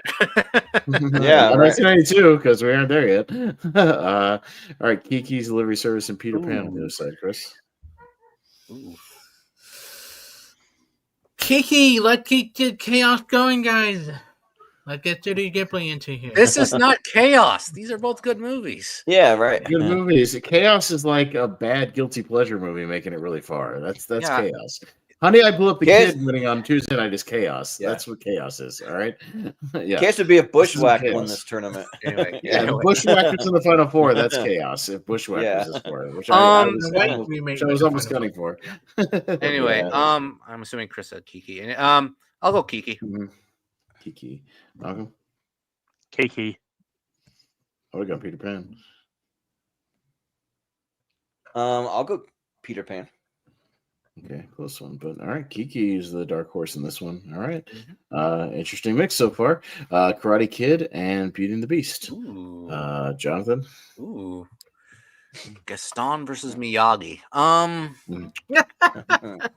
Shoot. Mhm. Go Karate Kid. Kid. Malcolm. Beauty and the Beast. I have a reason. Karate Kid. Yeah, I'll go Karate Kid because no such thing as bad student, only bad teacher. So, Mhm. Chris. No one does karate like Gaston. Beating yeah. And what happened to Karate him? Kid. In the end. So Beauty and the Beast Well, was out, but people may have forgotten Beauty and the Beast has actually won a tournament. It won a mystery tournament, one of our random wheel mystery tournaments. Cool. So yes, it Oh, went all the way. And I think it'll still be a heavy hitter when we get to 91, which is not that far away. So yeah, not too far off. All right. We got a unique little Final Four here. I like it. We got a Muppet movie. got two live action versus two animated. Yeah, we got Disney, we got Ghibli, and then we got a kind of a sports inspirational movie. So, all right, interesting. So Malcolm, Muppet movie, and Aladdin. And this will actually be my last matchup, as I actually got to head off. But I'm You gonna got to go- head off with 3 matches left. Yeah, well, but it's one of those. I mean, I can try and stay as long as we go super quick because I know how long it takes. We for can you do to it in like a minute. If you wait like a minute, we can do it. Just vote. Muppet movie. Okay, Aladdin. We'll let you do your plugs first, and you can jump up. Sure. Go. Oh, Vote. No, wait. go. Vote. Muppet. What are Aladdin, the movies? Go. Muppet. Aladdin. I have no Muppet, idea what's Aladdin. even happening. Muppet movie. Aladdin. Go. I'll go with what's hard. I'll go with Aladdin. Okay, Chris. You're yelling in my face. Like, try to focus when you're going like this. Muppet Aladdin, go. Muppet Aladdin, go. Come on, vote. Come on. Okay, Aladdin. Try to focus. There. I know. I've said the match 4 times already. Kiki's Delivery Service, Karate Kid. Me, I'll go Karate Kid. Jordan, Karate Kid. Kiki. Karate Kid. Okay, Chris. Kiki. Okay, Jonathan. It's up to you, Malcolm. Kiki. All right, Malcolm. Kiki. Kiki. Okay. All right, Kiki We versus need to play Aladdin the clip. finals. Loud Jordan, go. noises. We need that clip. Loud noises. I'm gonna go Aladdin. Aladdin, Chris. Kiki. Kiki. Jonathan. Damn. 5, 4, 3, 2, 1. 92's around the corner. Kiki. Malcolm. Kiki. Oh man. Wow. I Jeez. voted Aladdin, and I've never even seen Kiki's Delivery Service, but it wins the tournament. All right, cool. Okay. I've never seen Wins it. the tournament. It wins the tournament. Never would have expected that in this whole tournament, but all right. There you go. First All right, Ghibli Malcolm movie gets to plugs. ever win? First Ghibli movie to ever win. I'm pretty Nice. confident about that. Yes. All right, Malcolm, plug away. All right, go ahead. You can find me on TV Productions, the host Rankin every Sunday night. Josh Brolin movies coming up this week. Spare from the Past will be here next week, as I'll have Jacob Cameron on to talk about Backlash 2017, and then I'll pop up here and there from time to time. So, Yeah, but just real quick before you head off, we have the Karate Wizard of Oz. There you go. There's no place like the dojo. There you go. It's gonna be awesome. There you go. Oh, Got Daniel-san as the Scarecrow. Yeah. That works for me. All right. Yeah. There you go. All right. Yeah. Karate Wizard of Oz. We'll see. All right, thanks, Malcolm. Okay. Well, I get to pull a trailer for a movie I've never seen, so that should be interesting. Maybe I'll pull one of the anniversary. Yeah, trailers. right. Very interesting for you. First, Honey, I Blew Up the Kid. Yeah, I've Honey, only this is seen a wacky turn so far. Honey, I Blew Up the Kid, Wacky. and now Kiki's Delivery Service. So it's a little wacky. Yeah. The little wacky. It's a Go good to make movie. that AI Kiki's a person good right movie, now. Robert. Honey, I blew up Yeah. the Kiki delivery. service. Oh yeah, right. Mhm. We need to do one. Actually, for all the she winners, did kind of. She did yeah. blow up the delivery service, the Mhm. store. I mean, it went It well. is true, yeah. but yeah, this was fun. So we'll just do some plugs, and that'll do it. So we'll go to Chris. Where can we find you? Oh, you can find me on Shoutout Trivia here and there. Letterboxd. Stay tuned. I do a double feature this weekend. Weapon and Freaking Friday. I get a chance. And then, and eventually be here. Eventually, whenever we get a Cena heard back. I end the tournament though, and everything else is good. Happy to be part of it. So we got. Yeah, and we'll have you back for the next one too. So yeah. So, but yeah, Jonathan, where can we find you? Yeah, I love it. Quick show tonight. I love it. You Yeah. can find me on social Me media too. platforms on Twitter, Instagram, Letterboxd, Blue Sky, and Threads. Different variations of Caro. Instagram. I'm wrapping up Disney Classics tournament. It's between Mary Poppins and Alice in Wonderland. One What about Next Pollyanna? hour, Is that one in there? it was, but Yeah. it's out. It was out. Oh, okay. So, but no, Mary Poppins and Alice in Wonderland. But one movie's running away. And then I'll do movies of 2010 next week, celebrating 15 years. And then on the Movie Hero Network, I'll be here back on Tuesday, going over part 3 of the family movies. And then coming soon, 1992, I'll be there. And I'll be on the Tier Ranker fights again, I guess. I think. Oh yeah, I will be. Yeah. The letter D is what it is. Yeah, D. yeah. D. Some Yes. strong movies Yeah. there. D. Coming Yeah. up, yeah. That's it. No D. Oh, and also I'll letter D. still on the ASAT tournament, teams tournament. Nice. Well, That's right. well, Austin, what do you got going on? Yeah, no, I'll be on JPO's birthday ASAT tomorrow night around 7:00, doing some shenanigans with him. Wheel of Movies will come back next week for Hoosiers, so we're talking a little more Gene Hackman, just a little splash of Dennis Hopper. Never hurt anybody, so it works for me. And then, yeah, you can check out the Lonely Marks Wrestling Podcast. We had a big show the other night. We reviewed a SummerSlam. We drafted our AEW Fantasy League rosters for the rest of the year, so that was a big one. And yeah, not much else. On Kyle Flett's channel, the Flett's Movies and Pop Culture channel, I think, on his channel, we did a watch-along watch party of Godzilla -1 the other night. So that was a lot of fun, just geeking out about Godzilla. So yeah, we had a good turnout for that. So I had a good fun just talking some Godzilla. But yeah, check that out. That's all I got. Nice. Sounds good. Yeah. And as far as me and the channel, you can find us on all of the social media at Movie Hero 2121 and Jordan 83616. And you can find us over in the Movie Hero Network group on Facebook, and where you can post to your heart's content over there if you have anything pop culture related or movie or TV, and we'll try to share it out. We'll try to get some eyes on it and get people to subscribe, all that stuff. Because we support each other over there. We have a Patreon. If you go to patreon.com/moviehero, so I promise that I am trying to get the extended schedule out. Thing is that I got to rework the schedule slightly, not too much, but there's a few things I got to add in there. So as soon as I get like a free day, maybe Sunday. I don't know. We'll see.